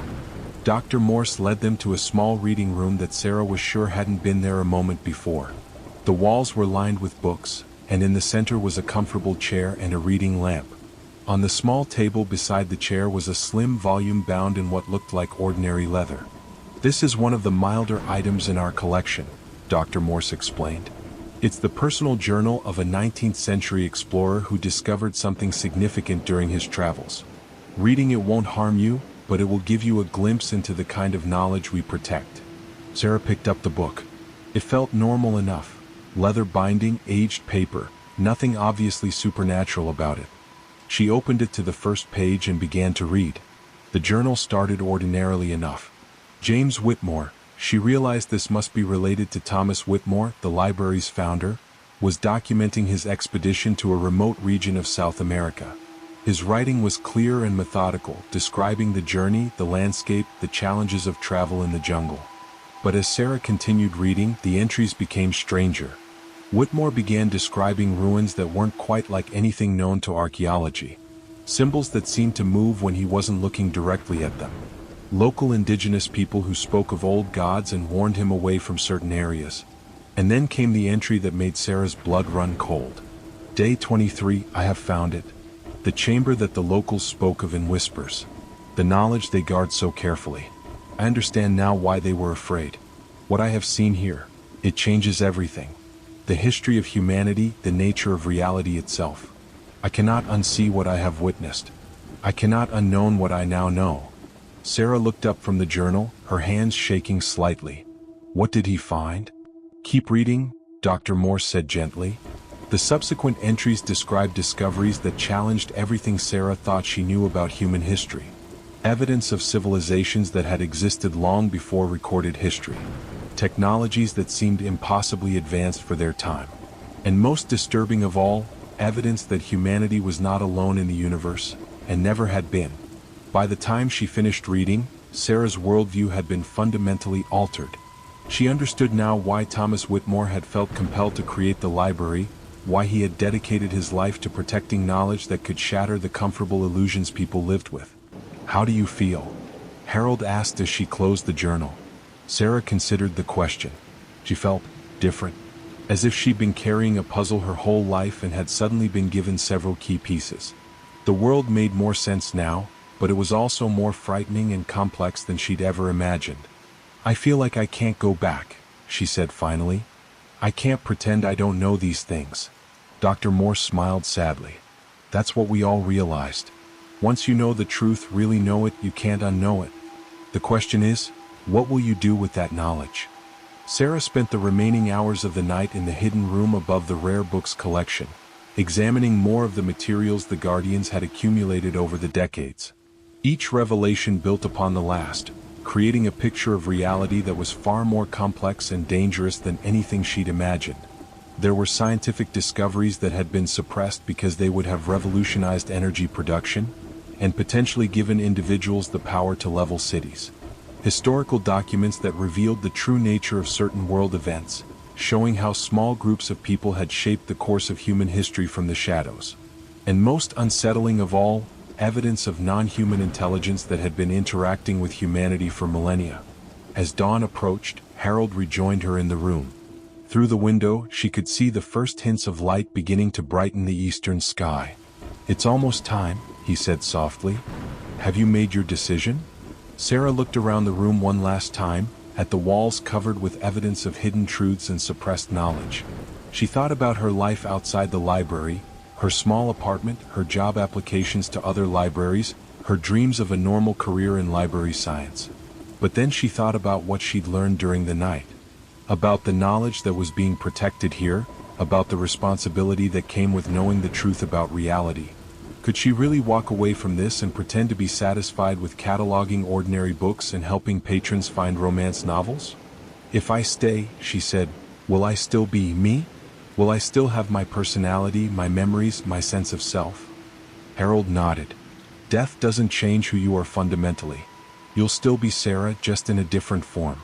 The work will give you purpose, and the other Guardians will become your family. It's not the life you planned, but it's a meaningful one." Sarah walked to the window and looked out at the city below. People would be waking up soon, starting their normal days, blissfully unaware of the wonders and horrors that existed just beyond their perception. Part of her envied them their ignorance. But another part of her, the part that had always been drawn to mysteries and hidden knowledge, couldn't imagine walking away from this. She'd found her purpose, even if it came with a price she'd never imagined she'd have to pay. "What happens to my life outside? My apartment, my belongings, my friends? We'll arrange for everything to be taken care of," Harold said. "Your disappearance will be explained as a sudden decision to take a job in another city. Your friends will remember you fondly but won't be suspicious. It's one of the advantages of being a Guardian. We can influence the world in small ways to protect our secret." Sarah took a deep breath. She thought about all the paths her life could take from this moment. She could walk away, try to forget what she'd learned, and spend the rest of her life feeling like she'd abandoned something important. Or she could stay, give up her normal life, and dedicate her existence to protecting knowledge that humanity wasn't ready to know. When she really thought about it, there was no choice at all. "I'll stay," she said finally. "I'll become a Guardian." Harold smiled, and for the first time since she'd met him, it was a genuinely happy expression. "I hoped you would. You have the right mind for this work, curious but careful, dedicated but not obsessive." Through the window, Sarah could see the other Guardians gathering in the main library below. They looked up at the hidden room, and she could see relief and welcome in their expressions. They'd been waiting for her decision, and they were pleased with her choice. "What happens now?" she asked. "Now you begin your real education," Harold replied. "You'll learn about all the materials we protect, the systems we use to evaluate new acquisitions, the methods we use to stay hidden from the world. And you'll begin to understand the full scope of the responsibility you've taken on." He paused, his expression growing more serious. "But first, you need to understand something. The transition from life to guardianship, it's not always immediate. Some people live for years or even decades before they fully become part of the library. Others," he shrugged, "others find that their dedication to the work hastens the process." Sarah felt a chill. "Are you saying I might die?" "I'm saying that becoming a guardian requires a level of commitment that most people can't sustain while maintaining their attachment to the ordinary world. The library has a way of claiming those who truly belong here." Over the following weeks, Sarah's life changed in ways she hadn't anticipated. Her apartment, once a refuge where she could decompress after long days at the university library, began to feel foreign and confining. The familiar comfort of her morning coffee ritual seemed hollow compared to the ancient tea Harold brewed from leaves that shouldn't have existed, leaves from trees that had grown in the Garden of Eden, he claimed with characteristic matter-of-factness. Her academic work, once her passion, now felt like a pale shadow of real scholarship. How could she focus on her dissertation about medieval manuscripts when she had access to the original notes of scholars who had witnessed the burning of the Library of Alexandria? When she could read first-hand accounts of historical events that had been lost to time? The physical changes were subtle at first. Her eyesight, always poor, began to improve without explanation. She found herself able to read the faded ink of centuries-old documents with ease, as if the words themselves were reaching out to her. Her sleep patterns shifted. She needed less rest and felt more energized during the long hours she spent in the hidden library's depths. But it was the dreams that unsettled her most. Every night, she found herself walking through corridors that didn't exist in the waking world, past shelves that stretched into infinity. In these dreams, she could understand every language, decode every cipher, and the knowledge felt as natural as breathing. She would wake with the taste of ancient dust in her mouth and the echo of whispered secrets in her ears. Harold watched her transformation with knowing eyes.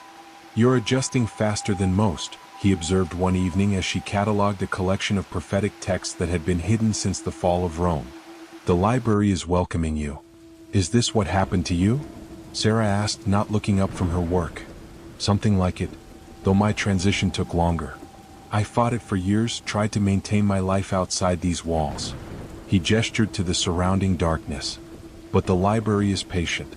It knew I would come to understand that there is no outside for people like us. There is only the work, and the protection of what must be preserved."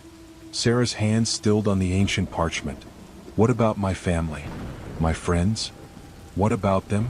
Harold's voice was gentle but firm. "When was the last time you truly connected with them? When was the last time their concerns felt relevant to you?" The question hit her like a physical blow because she knew he was right. Her sister's phone calls about her children's school plays felt trivial. Her colleagues' academic debates seemed petty and provincial. Even her closest friends seemed to be speaking a different language now, concerned with mundane matters that no longer held meaning for her. "The library doesn't steal people away," Harold continued. "It simply reveals what was always true. Some of us are meant for this work, Sarah. We're meant to be the guardians of knowledge that the world cannot be trusted to keep safe." That night, Sarah stood in her apartment, looking at the accumulation of her ordinary life. Books she had once treasured now seemed inferior to the text she worked with daily. Her furniture felt temporary, insubstantial. Even the photos on her walls, images of friends, family, moments of joy, seemed to belong to someone else's life. She thought about Harold's words, about the choice that wasn't really a choice at all. The library had chosen her, and she had chosen it in return. Everything else was just details to be resolved. The next morning she began making phone calls.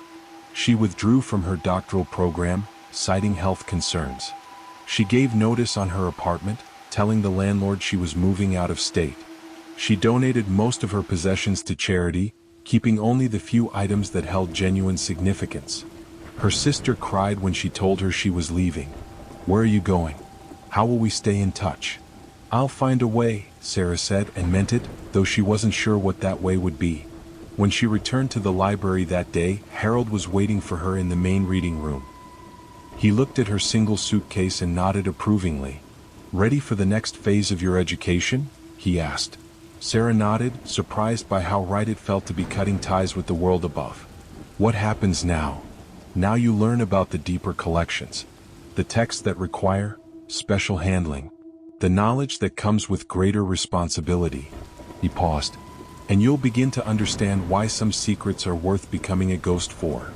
As they walked deeper into the library than Sarah had ever gone before, she felt the last of her old life slip away like a shed skin. The transformation Harold had warned her about wasn't something to be feared, it was something to be embraced. She was becoming what she was always meant to be. Behind them, the entrance to the mundane world grew smaller and smaller, until it was nothing more than a distant memory of sunlight.